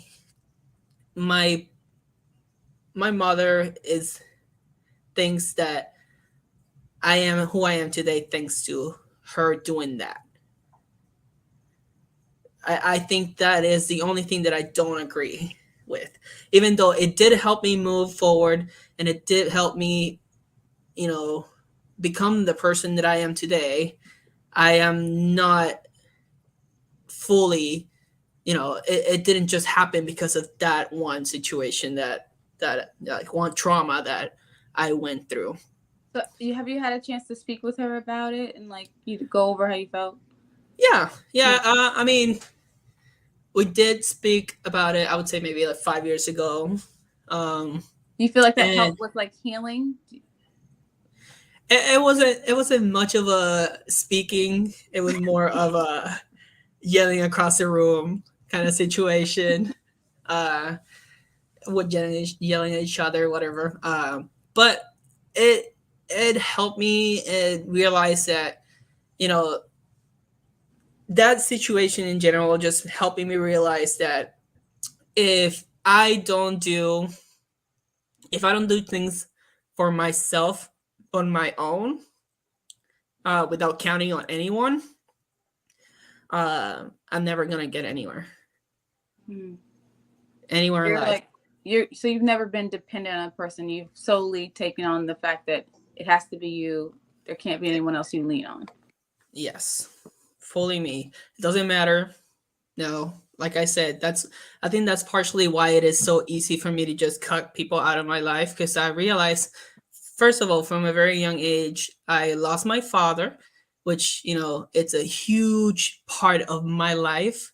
I would say half of my heart just went there. So I already lost one of the most important people in my life. What does it matter if I lose a random person that's been in my life for maybe a year? You know? Can I ask a question, please? Of course. Can I ask a question? Please don't get offended because apparently I'm so offensive. I'm so sorry, guys. I'm not trying to be. Very open-minded.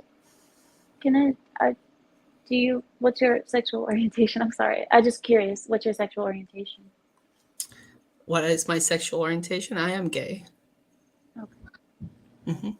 Is that what you were speaking about when you said your mother thinks that she is the reason that you turned out the way you turned out, or were you speaking about something? Doesn't have to do anything about that.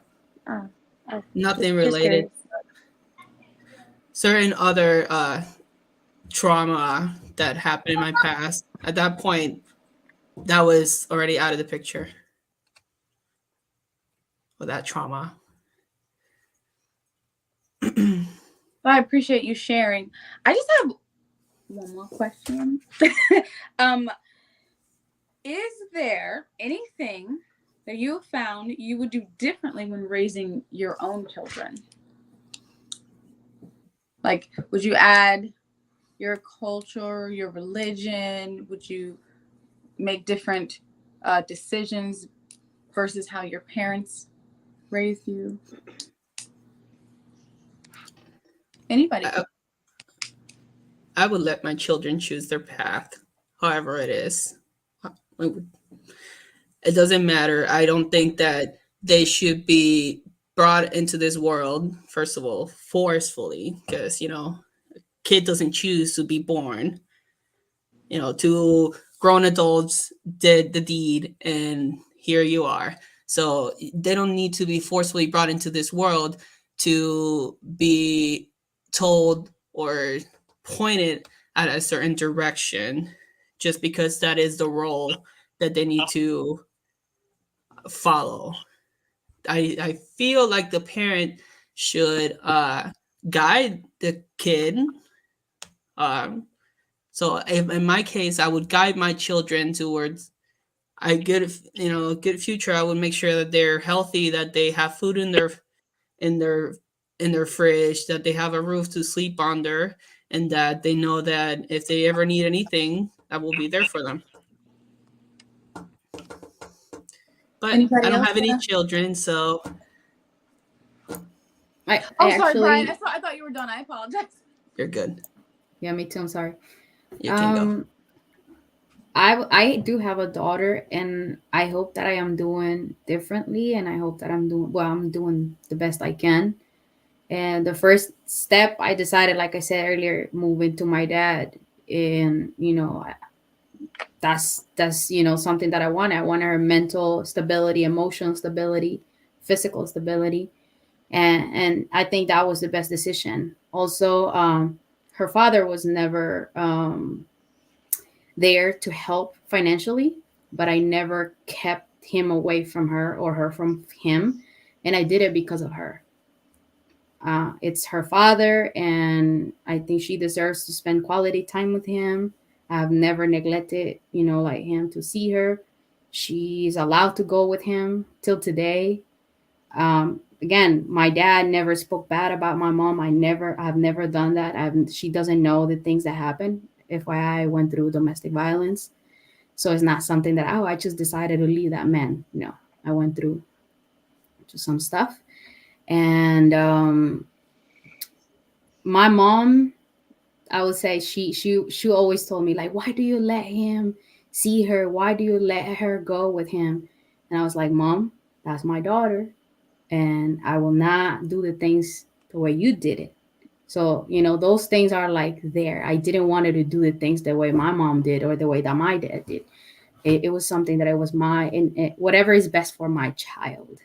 So till today, she doesn't know anything. And what I can tell is that little by little, the more they're growing, they are able to realize who is who in their life. She asked me one time why my dad had never been into one of my presentations in school. And I was like, I don't know, ask him. Why don't you invite him? So I don't put those things that, poison in her head. And I think I'm doing something different by doing that.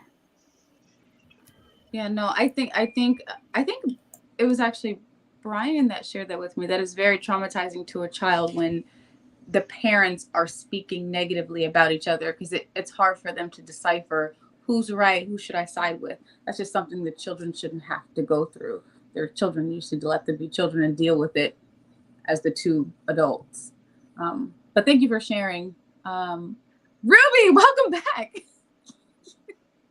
Hey, everybody. Sorry. I got a lot going on in my life. Sorry. Do you want to, I don't know if you ever got to even answer the first question, because you just Sorry.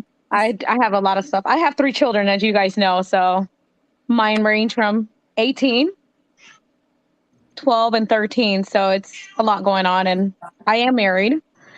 So it's a little different because, I know you guys are talking about certain things, but, I got to hear everybody's life story, and I got to hear everything that's going on. And I could kind of relate to everybody.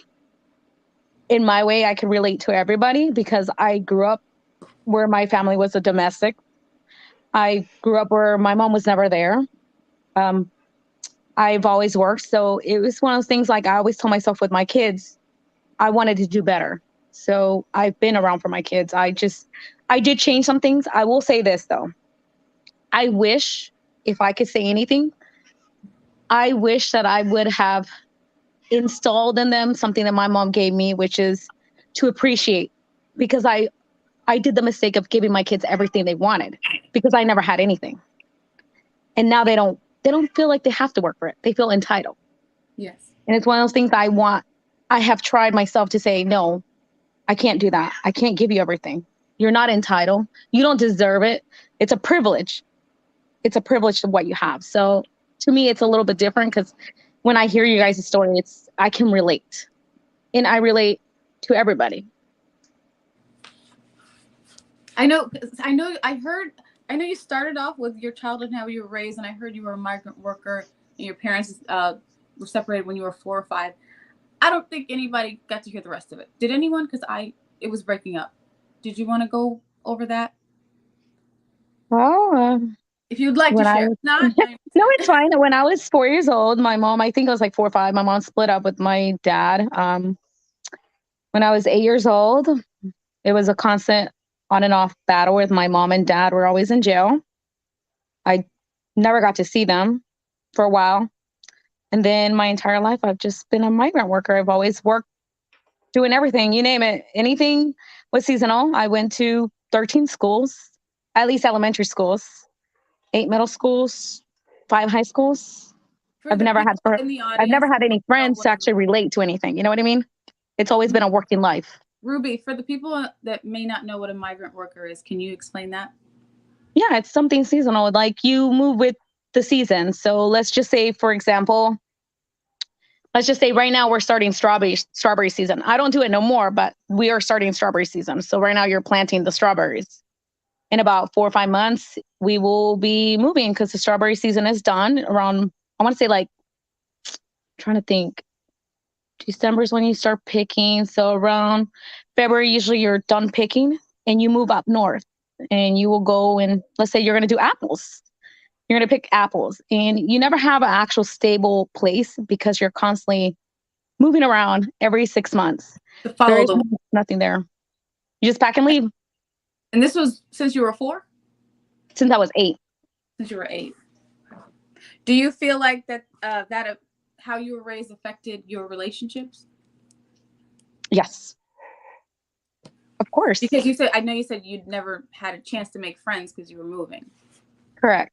So I never got close to anybody. I didn't have to. I couldn't. Because every 6 months, every 4 months, you're leaving. There was no point. Does that make sense?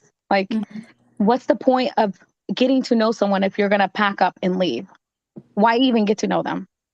You're someone that exists, but you'll exist now, not later. And that was my life. How about your relationship now? Like, do you feel like it affected your romantic relationship? Or do you feel like that was separate? I think it was hard to adjust. It was hard to adjust Being stable. because of having that stable. Yeah, having someone stable. It was one of those things like, okay, any minute now, you're going to pack up and leave. Like, bye. So it was the adjustment of having to realize you're actually going to have something stable for the first time in your life. There was never this thing of having that. And I think that took me the longest time, to realize, wait, there's actually more to this than just not having like the stability realizing he's or the not trust. going anywhere. Correct. That's deep, Ruby. I'm sorry, I'm like running through the questions because you didn't get to answer any of them. So I'm trying to just catch you up. You're good. And then we asked about if there was any trauma with how you were raised and if you had a chance to speak with your parental figures. Did you want to speak on that or no? I didn't make anyone. No, you're fine. I mean, I don't mind. There was always trauma. There was always, my mom, like I said, when I was young, my mom and dad both got arrested for domestic violence. They got in a fight in the streets. I tried to take out my dad out of the vehicle, the cop car, and they both went, and we stayed pretty much alone. And I have, like I said, I don't know if you guys know, but I had 8 sisters. I have 7 sisters and 2 brothers. So it was one thing, we all raised each other. We didn't know what to do without each other because we had to raise each other. We hate each other, but loved each other. And I think that was just one of the things that I always remember is, yes, there was constantly, every day there was a cops in my house. Every day I woke up and someone was getting arrested. Every day I would go and I'm like, okay, my mom's gone. I got to feed my brother and my sister. Or was this here in America or was this in Mexico? Because I know you lived both. This was here in America. I was in Mexico for a while there. Mm-hmm. I did live in Mexico. I got smacked a few times. You don't talk back. Whatever they tell you to do, you do. Otherwise, you get smacked. It was not fun. So yeah. And then did you answer the raising, if you would raise your children differently than the way you were raised? That's the last question. Would.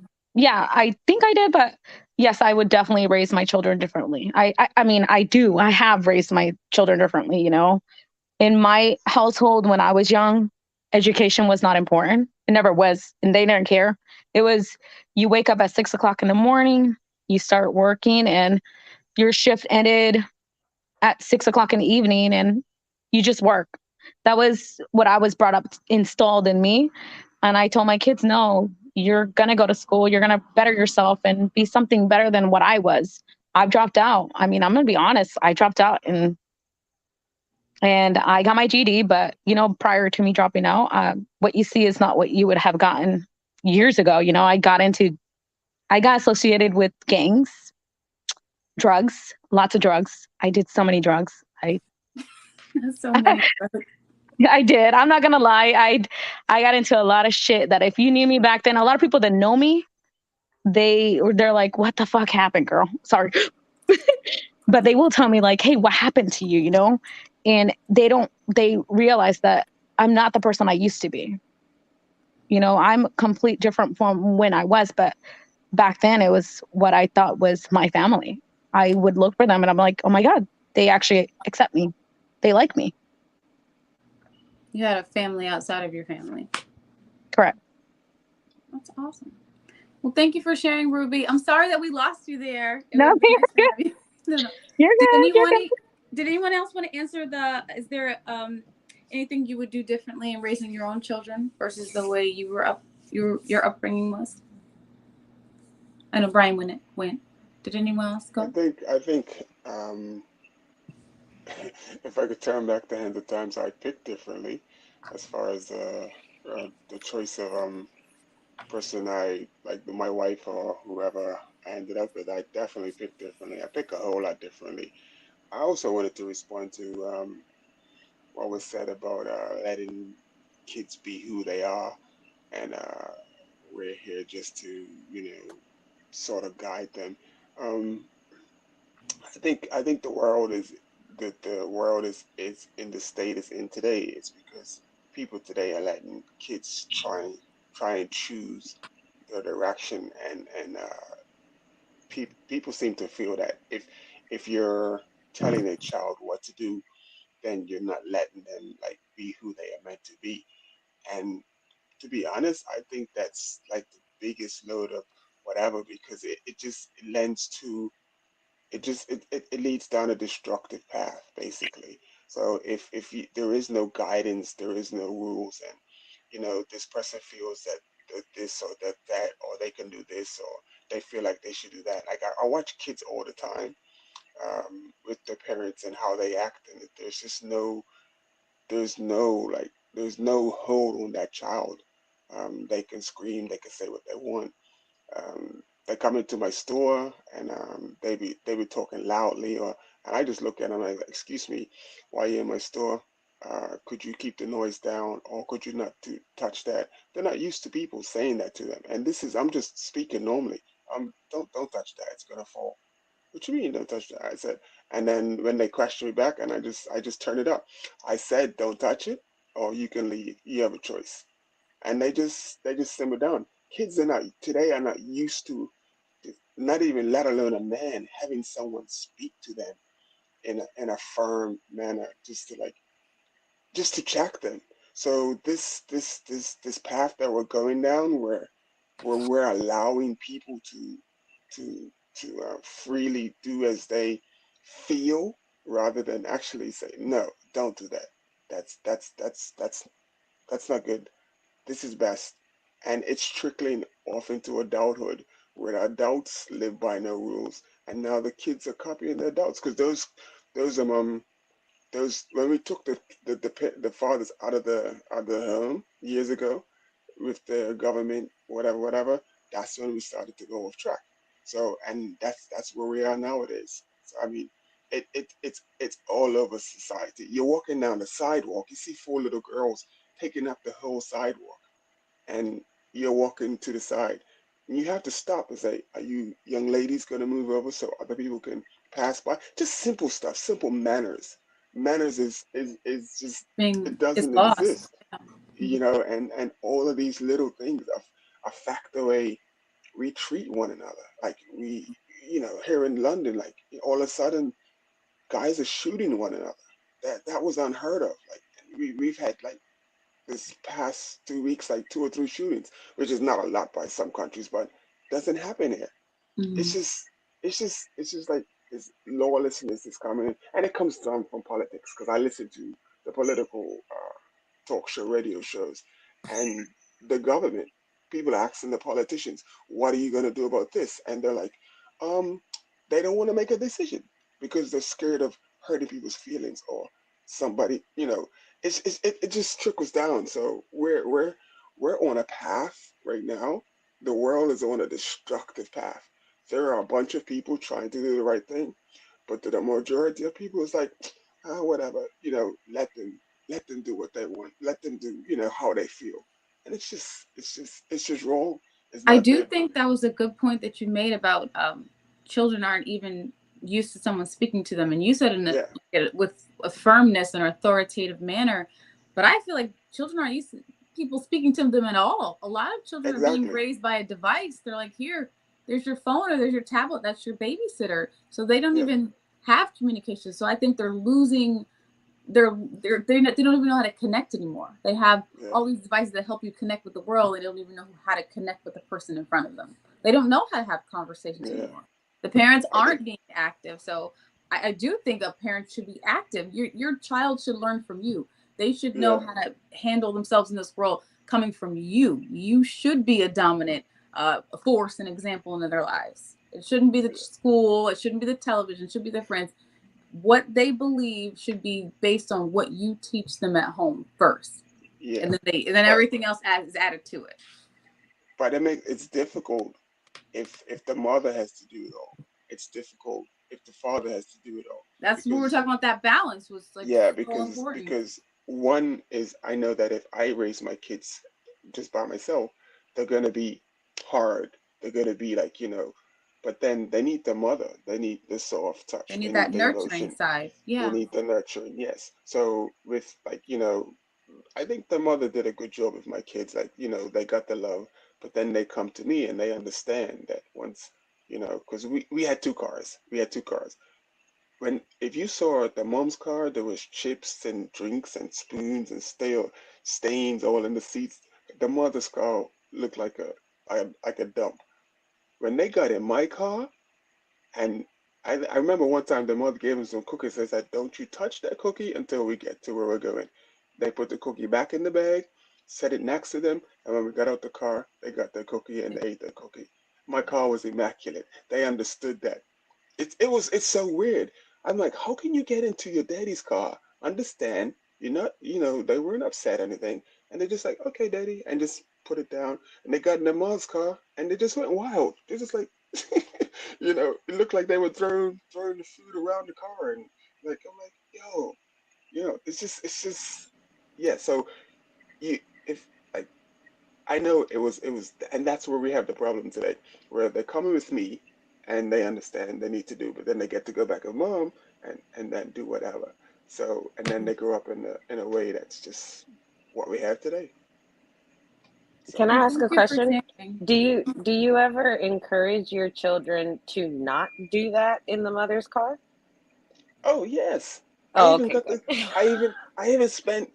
I took the car to the cleaner, and in U.S. money, probably like maybe $250 to get the clean. They took all the seats out, everything, because they had to get everything, and like, and then I think 2 months later, the car was right back to the state it was.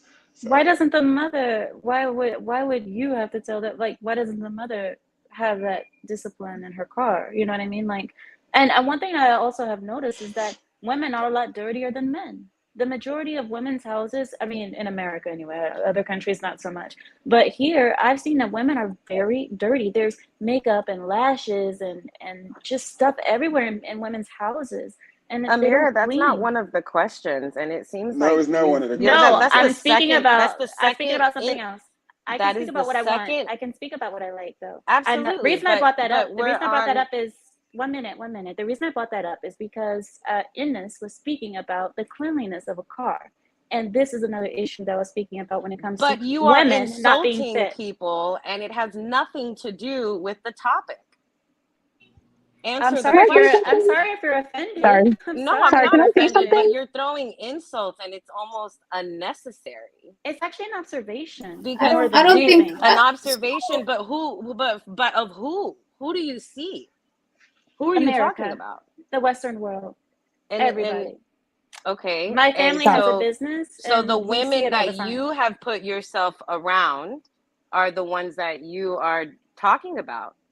Honey, Because- no. That's not what I said. Don't put words in my mouth.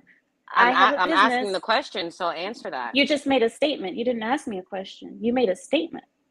right? Who are you referring to when you say women are dirtier than men? Because when I tell you, if you go into a man's bathroom compared to a woman's bathroom, that is not true. And if you go women's to, bathroom is worse. Well, no, I'm sorry. Women's then bathroom is worse. I don't know then where you go, but I know for a fact I have lived with feel like they're 3 all different. Okay, because Carmen, can I say something? This is Sure. We're not talking about your bathroom, your car. It's in general. I have seen it. It is. I have seen where It is. women are allowed, but I have something to say. Men are the disciplinary ones. And I remember I remember that my grandmother sometimes was too soft. That would require for my grandpa to say something, and then we will listen. So here, I agree and disagree with Amira a little bit, because it's like, why do you need to tell him? But in a way, that's the role of the men at the end of the day. Because I've I seen do. it. I, I want to I've But seen it answer with but my. this he's too. I've seen it with my he's grandpa. Because specifically hold on, talking in a household. hold on. Men are like, oh, we're the disciplinary ones, but at the time to discipline people, they don't want to do it. So No, that's he's what I've seen with my grandfather is he would literally say, my grandma would say, oh, hey, enough time to, of playing. You guys but got to do something. your And then my grandparents were grandpa will be like, together. my grandparents were together. His And my parents grandma, were not. Him and his wife are not. So that's why it said when we're talking about it being a blended parents, both parents blending and influencing the children, it is also his responsibility to make sure that his own children are respecting their mother and her property. I agree. That's what I'm saying. I tell my daughter to respect her father, and I also ask him for help sometimes. I'm like, Exactly. hey, Yes. Then he we is agree. doing That's this, what I'm and I referring will, to. in a way, because I am a woman, and I know that it requires a lot for you to be very strict, especially for me. I am a lovey-dovey, so my daughter sometimes cannot understand my discipline. I go to him and I'm like, hey, look, she's doing this, and I need you to tell her, reinforce that that's not right. Maybe he will use different words. Maybe Yeah. sometimes my dad had picked when she's using her tone a little like high, and my dad not too long ago, like 2 days ago, he literally told my daughter, if you talk to your mom like that again, you'll see what's gonna happen to you. And I needed my dad to believe, say that, but nobody's asking him to do it.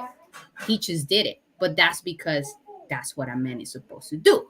and I agree That's with what I agree with that, like especially when it's a son and they're getting to a certain age, because boys start to feel themselves, oh, I'm taller than mom, I'm stronger than mom, maybe I don't have to listen. I do think fathers need to step in, but that's why I think that balance is most important, because my father would tell us all the time, you don't speak to your mother that way. I remember when I became a teenager and I got sassy and I thought I was smart and I would say things to my mother and I would be snippy. My father's like, absolutely not in my house. That's not how it's going to work. That's not how it's going to fly. You're not going to talk to your mother like that. So I do think there's that balance, because the women are the softer, sweeter side, and the men are the disciplinarians. I remember my mother would say, I'm going to tell your dad when he gets home, because she was a soft one. My dad, like, please don't tell dad. Whatever I got to do to make sure you don't tell dad, I will do it. Because I knew when dad came home, he was going to lay the hammer down. We were going to get spankings. There was no questions. If mom said, we were going to get a spanking. But I do also agree with Amira in the fact that if it's the mom's car, she can uphold that standard in her vehicle. Because I'm not okay with people being nasty in my car. No, you're not going to drip ketchup and stuff in my car. I pay these bills. Like, you cannot spill and eat and crumbs in my car. If you do, you're going to take it and you're going to clean it. I'm going to have you take the vacuum cleaner and you're going to clean it up. So I'm not okay with that. So, but there is a certain standard you have to set just because it's your property. So again, I think there's a balance. I don't think there's a one or the other. I think balance is like key with all of this. You just can't generalize. Like, you can't just say that one gender is completely this thing and one gender is completely the other thing. Because my car is super clean. Oh my God, that is so, oh my God. I'm sorry about that. But the whole, like, we cannot generalize. Look, we have eyes. We can see what's typical and what's common. And just stating the obvious, that is very common, that most women can agree to. And just because somebody gets offended at that fact doesn't make it a generalization. It makes it the truth that someone gets offended about. Can I say something? I was just listening to everybody. Sorry. Go ahead. I don't want to be rude. No, go ahead. I don't want to jump. I mean, I understand where Amir is coming from. Amir, I definitely can understand that. But I really think that everything begins from both, not just one parent, but both parents. I don't think there should just be one discipline person, going back to Ines, when you said, hey, your wife's car is dirty or this, I do believe that, yes, you should probably talk to your children, but I also believe that your wife or your ex or, should talk to the children and they should have respect for her, because the respect that they give, they should have it. So my children, I will tell you, my husband's wife, I'm Mexican. I grew up very, very tough. And I have instilled in my kids that you respect your elders, you respect your parents, you respect everybody. You know, if my car is there, it's my property. I expect you to respect it. Just like when you were saying you had a child that was rude, that was yelling and screaming, I bring that on the parent because the parent should address it. It shouldn't have been you. And it's unfortunate that parents nowadays, they fear the fact that, oh, I'm going to call DCF or I'm going to call child support, child services. A parent, as a parent, and I'm going to tell you, as a parent, I don't care if you're going to call them. I'm going to give you the damn phone. Call them. I'm still going to smack you. I'm still going to take care of you. I'm going to address it the way I think it should. I'm not saying I'm going to abuse you, but I'm going to make sure you're taken care of. I'm going to make sure that you're going to be, I'm not going to raise a spoiled brat. I'm going to raise an adult. I'm not, that's just me personally. The respect comes from home when the parent teaches them. And you as a parent have to be the one to install that to your child, to teach them right from wrong. You need to start from the beginning to tell them, hey, that wasn't right. There's consequences to your actions. And this is what we're going to do about it. And you talk to them. And they shouldn't just fall on one parent. Oh, I'm going to talk to your dad because your dad's stronger. I'm going to talk to your mom because your mom's stronger. No, I don't agree with it. It's both of you. Both of you. And if you both need to sit down and do it together. But come to a compromise. Don't just say, well, one person doesn't agree, the other person doesn't agree. So, therefore, we don't know what to do. So we're just going to point fingers at each other. That's not the way it works. It doesn't work that way. And you know what? When both parents can't compromise, it becomes an issue.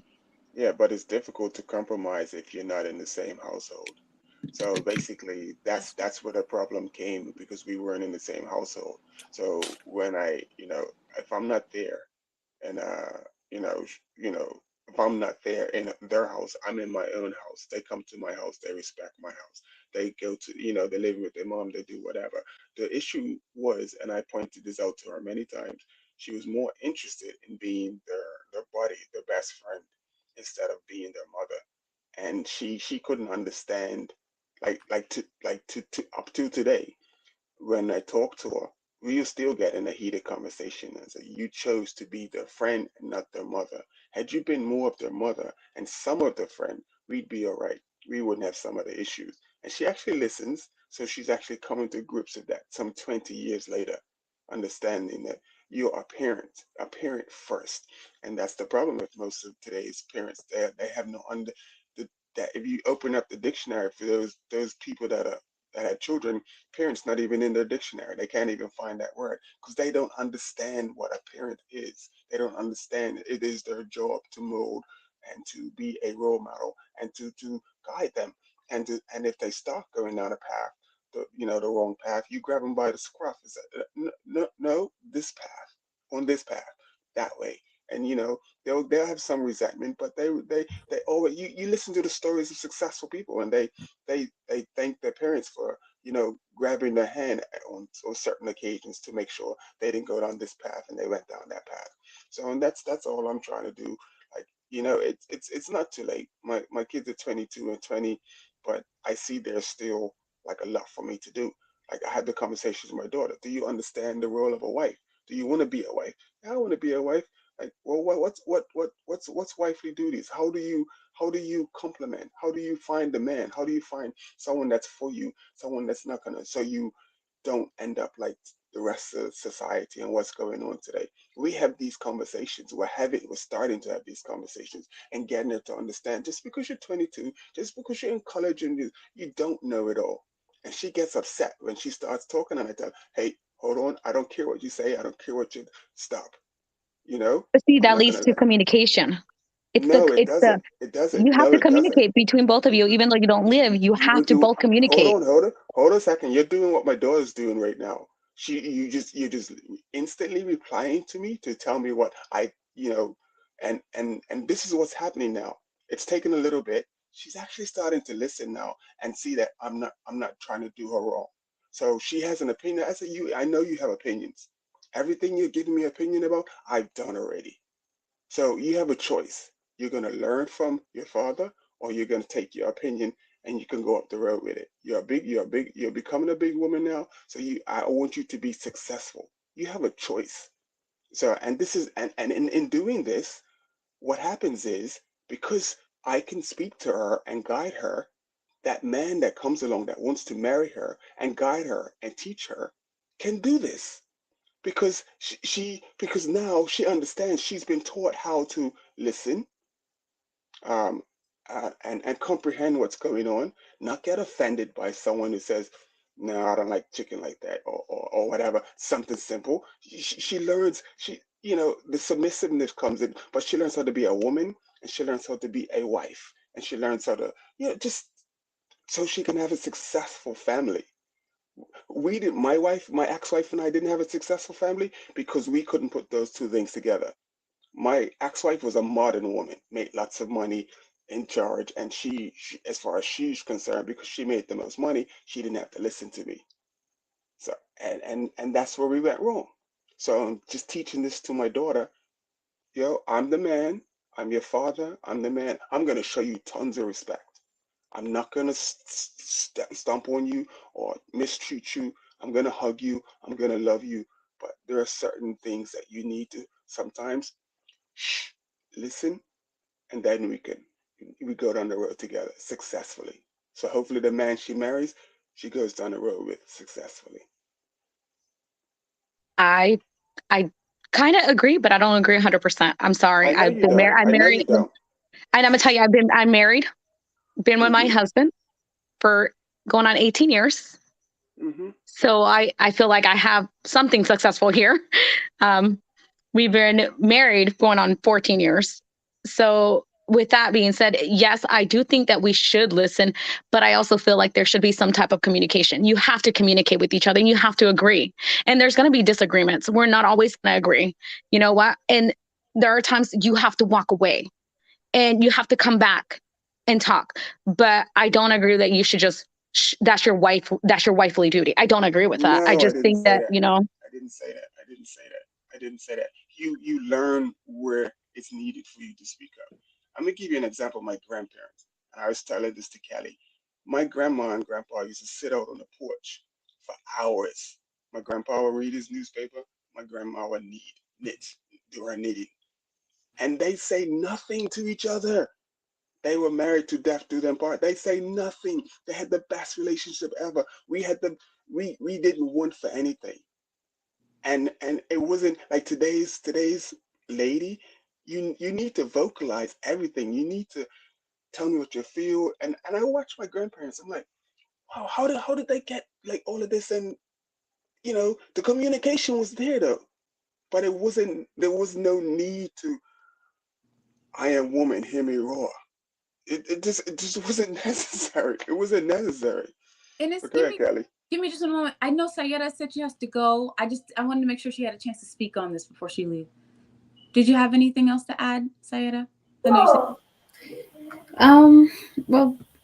I guess it's more like to be self-aware, more do some introspection on us, like we're not perfect, and some people could say this is my marriage and this is what worked for me, but that's in your situation, and then we cannot try to put that into someone else's where the situation has been totally different. And I heard Amira saying earlier that in her culture, for example, they don't, the women that get divorced, correct me if I'm wrong, because that's the way I understood, women that get divorced don't get child support or alimony. Was that correct? It depends on the situation, honestly. I mean, most of us don't divorce anyway, but yeah, we're supposed to have the children go to the father after a certain age. Right. But I'm thinking, like, if is that a reason why divorce don't happen that much, that often? That's You know that's a what? factor. It could It's a be. factor. It could be. It is a factor. And hey, if it was the case, and women here wouldn't be going with benefits so easily, I would say. I don't think it's easy, but in a way, that's why they just decide to walk out. But that's also preventing these women from going. And at the end, like, if you were married with someone for so long and then you don't have nothing, might as well just stay. So it's kind of like understanding from, I like to kind of like think out of the box, and just put it like, hey, this was my situation and this is the best that I can do with my situation. So everybody else's opinion is just an opinion, it's not a fact. It's just their opinion based on what they live, their experience. And I think it's about us considering where you at, the way that you live, and wanting to do things better. Ruby, for example, hey, Ruby, you have done great by leaving all that you were before, and doing the things that you did. And you say, hey, this is not you anymore. Right. And I personally had to say, I wasn't the responsible person that I am before my daughter. So a lot of people could say, oh, it is a mistake. Now you don't have. No, it's not a mistake. You know what? Don't let your mistakes define you, because that's not who you are. Your traumas, don't let your traumas define you. Try to change them, because that's what it is for. It's like change, and they're meant to be broken, or break. So it's about changing and try to be better with who we are and learn from others. Like I'm here with each of you, and I've learned something from each of you. That's what it's about. I don't try to compete whose culture is better, whose lifestyle is better. No, I'm here to learn from each person that I'm with. That's what I want to do. No, I appreciate that, Sayeda, because that is what it's all about. Thank you so much for joining. I appreciate having you on. I always love your perspectives. And I do want to say thank you for that, because that is what it's all about. I feel like a lot of people don't have friends from other cultures or religions or backgrounds, and it's really nice to have these conversations, because everyone does have a different perspective, as we saw here this evening. Everyone. That is all the questions I have. If anybody else had any closing thoughts, you're more than welcome to share. No? Thank you so much for having me, Kelly. Absolutely. I appreciate the conversation. It was great. And Thank you, and I always love to being hear honest. different things. Thank you for being vulnerable as well, because I know that's not easy to do on a platform. I've been with Lapid for over a year, and I've never spoken about it, but it's almost like a small therapy session, and I appreciate it. Thank you guys so much. Absolutely. Thank you, Amira. Bye, guys. Bye. Does anybody else have any closing thoughts? No, I just say thanks for like having me on the panel.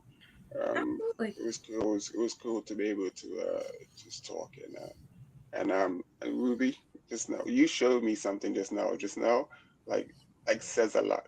And even though like you were sort of like pushing back a little bit against what I was saying, when I asked you to like listen to me, you actually listened. Whereas I've watched a lot of Lapid channels, and the women don't listen. They don't, and that's what I'm talking about. You knew that I wasn't coming from a place of like disrespect or anything. It was just like, okay, well, let me hear what he has to say. And then, yeah, you come back and say what you need to say, whatever. And when women do stuff like that, men notice, and it's appreciated. And it's like, okay, yeah, I brought her, whatever, something. I'm gonna go get something bigger just because of that little gesture. You find if to the women that are listening, you get the world, you get things, and men notice these things. It's like, yo, that was dope. You really appreciate it. So, peace to you. Obviously, she's doing something right. She kept her man for 18 years. Okay. Yeah. I listen. No, I mean, She like I listens to said, her man. She doesn't listen to you. I listen, but I also think I bring it back to not only this, but I bring it back to what I've been exposed to my entire life too. This isn't my first relationship. I had my previous daughters from my ex, and I know that I went through a lot. And I think, I appreciate it. Thank you. I am listening. And I've learned that sometimes it's best to just stay quiet and just let them talk, understand, and process the information before you speak, because that will connect. Because sometimes I will say it, I'm a woman. We women, we twist things around. We do. We listen, but we twist it. And as a man, you said nothing wrong, but to a woman, you said everything wrong. Yeah. And I have now turned myself to say, listen, you have to hear at his point of view. It's not your point of view. It's his point of view. And you have to connect. You have to be able to not only listen, but communicate it so that you don't argue, you don't fight, because it's not worth it. Choose your battles. Know what battle you're going to fight. Because at the end of the day, you want to be happy. Everybody wants to be happy. You want to smile. You want to be like Shayna. Just, hey, You know, I just, Tone it it's down something for the good. Don't act So, like you don't yeah. do that too, Ruby. No, of course not, never. But I also think too, part of it is I used to be, I used to be a manager. Oh, I am a manager, and I think too, being a manager, it has made me open up my eyes to realize that that is what builds a relationship. When you're a manager, you have to pay attention, you have to listen, and you have to learn to not say anything and be able to accept if there is something wrong, accept it and be able to say, okay, I screwed up. It's my fault. Let's work on it. And I think that's what makes you the better person. Yeah. I just wanted to say something to Brian. Brian, I definitely appreciate you. Like when Amira asked you the question about, your sexual preference, and you just was like, this is what's up. That was probably not easy because you probably wasn't expecting to come on to share that with people. So definitely appreciate you for that. And just live your life. Just don't hurt nobody. Don't let nobody hurt you. I mean, I guess it's a hard thing to say out loud or whatever, but it's not something. If you ask me, I don't care. I would tell you, but it's not what constitutes me as a person. I don't live. I don't live by that. So it's just something that I guess another part of me, so I just didn't want it to be point out like everything was just all my trauma or everything in my life is just around that, Yeah. because that was just a part of it. You shouldn't have to lead with that. You shouldn't have to lead with that. So, No. We should be able to have a conversation, and you should be able to be you. Mm-hmm. Yeah. Brian is a very well-rounded individual. I can tell you that from personal experience. So is Ruby. So is Carmen. I'm sorry I jumped on late. I am so sorry. I had a lot going on and this was unexpected. It was one of the last minute things. So I usually don't look like a bum, but I work retail. What can I say? Everybody knows you're a dime outside of work, Brian. I mean, Ruby, I'm sorry. Did anybody else have any closing thoughts? I'm done. I'm gonna lay I down. just wanted to say thank you. So much for Ennis, because I know it's Thank late you. here. He's in the UK, so what is it like? 2 o'clock in the morning there? It's 2:45. I'm sorry. Thank you so much. I know you gotta go. I'm gonna lay down for an hour. Thank you.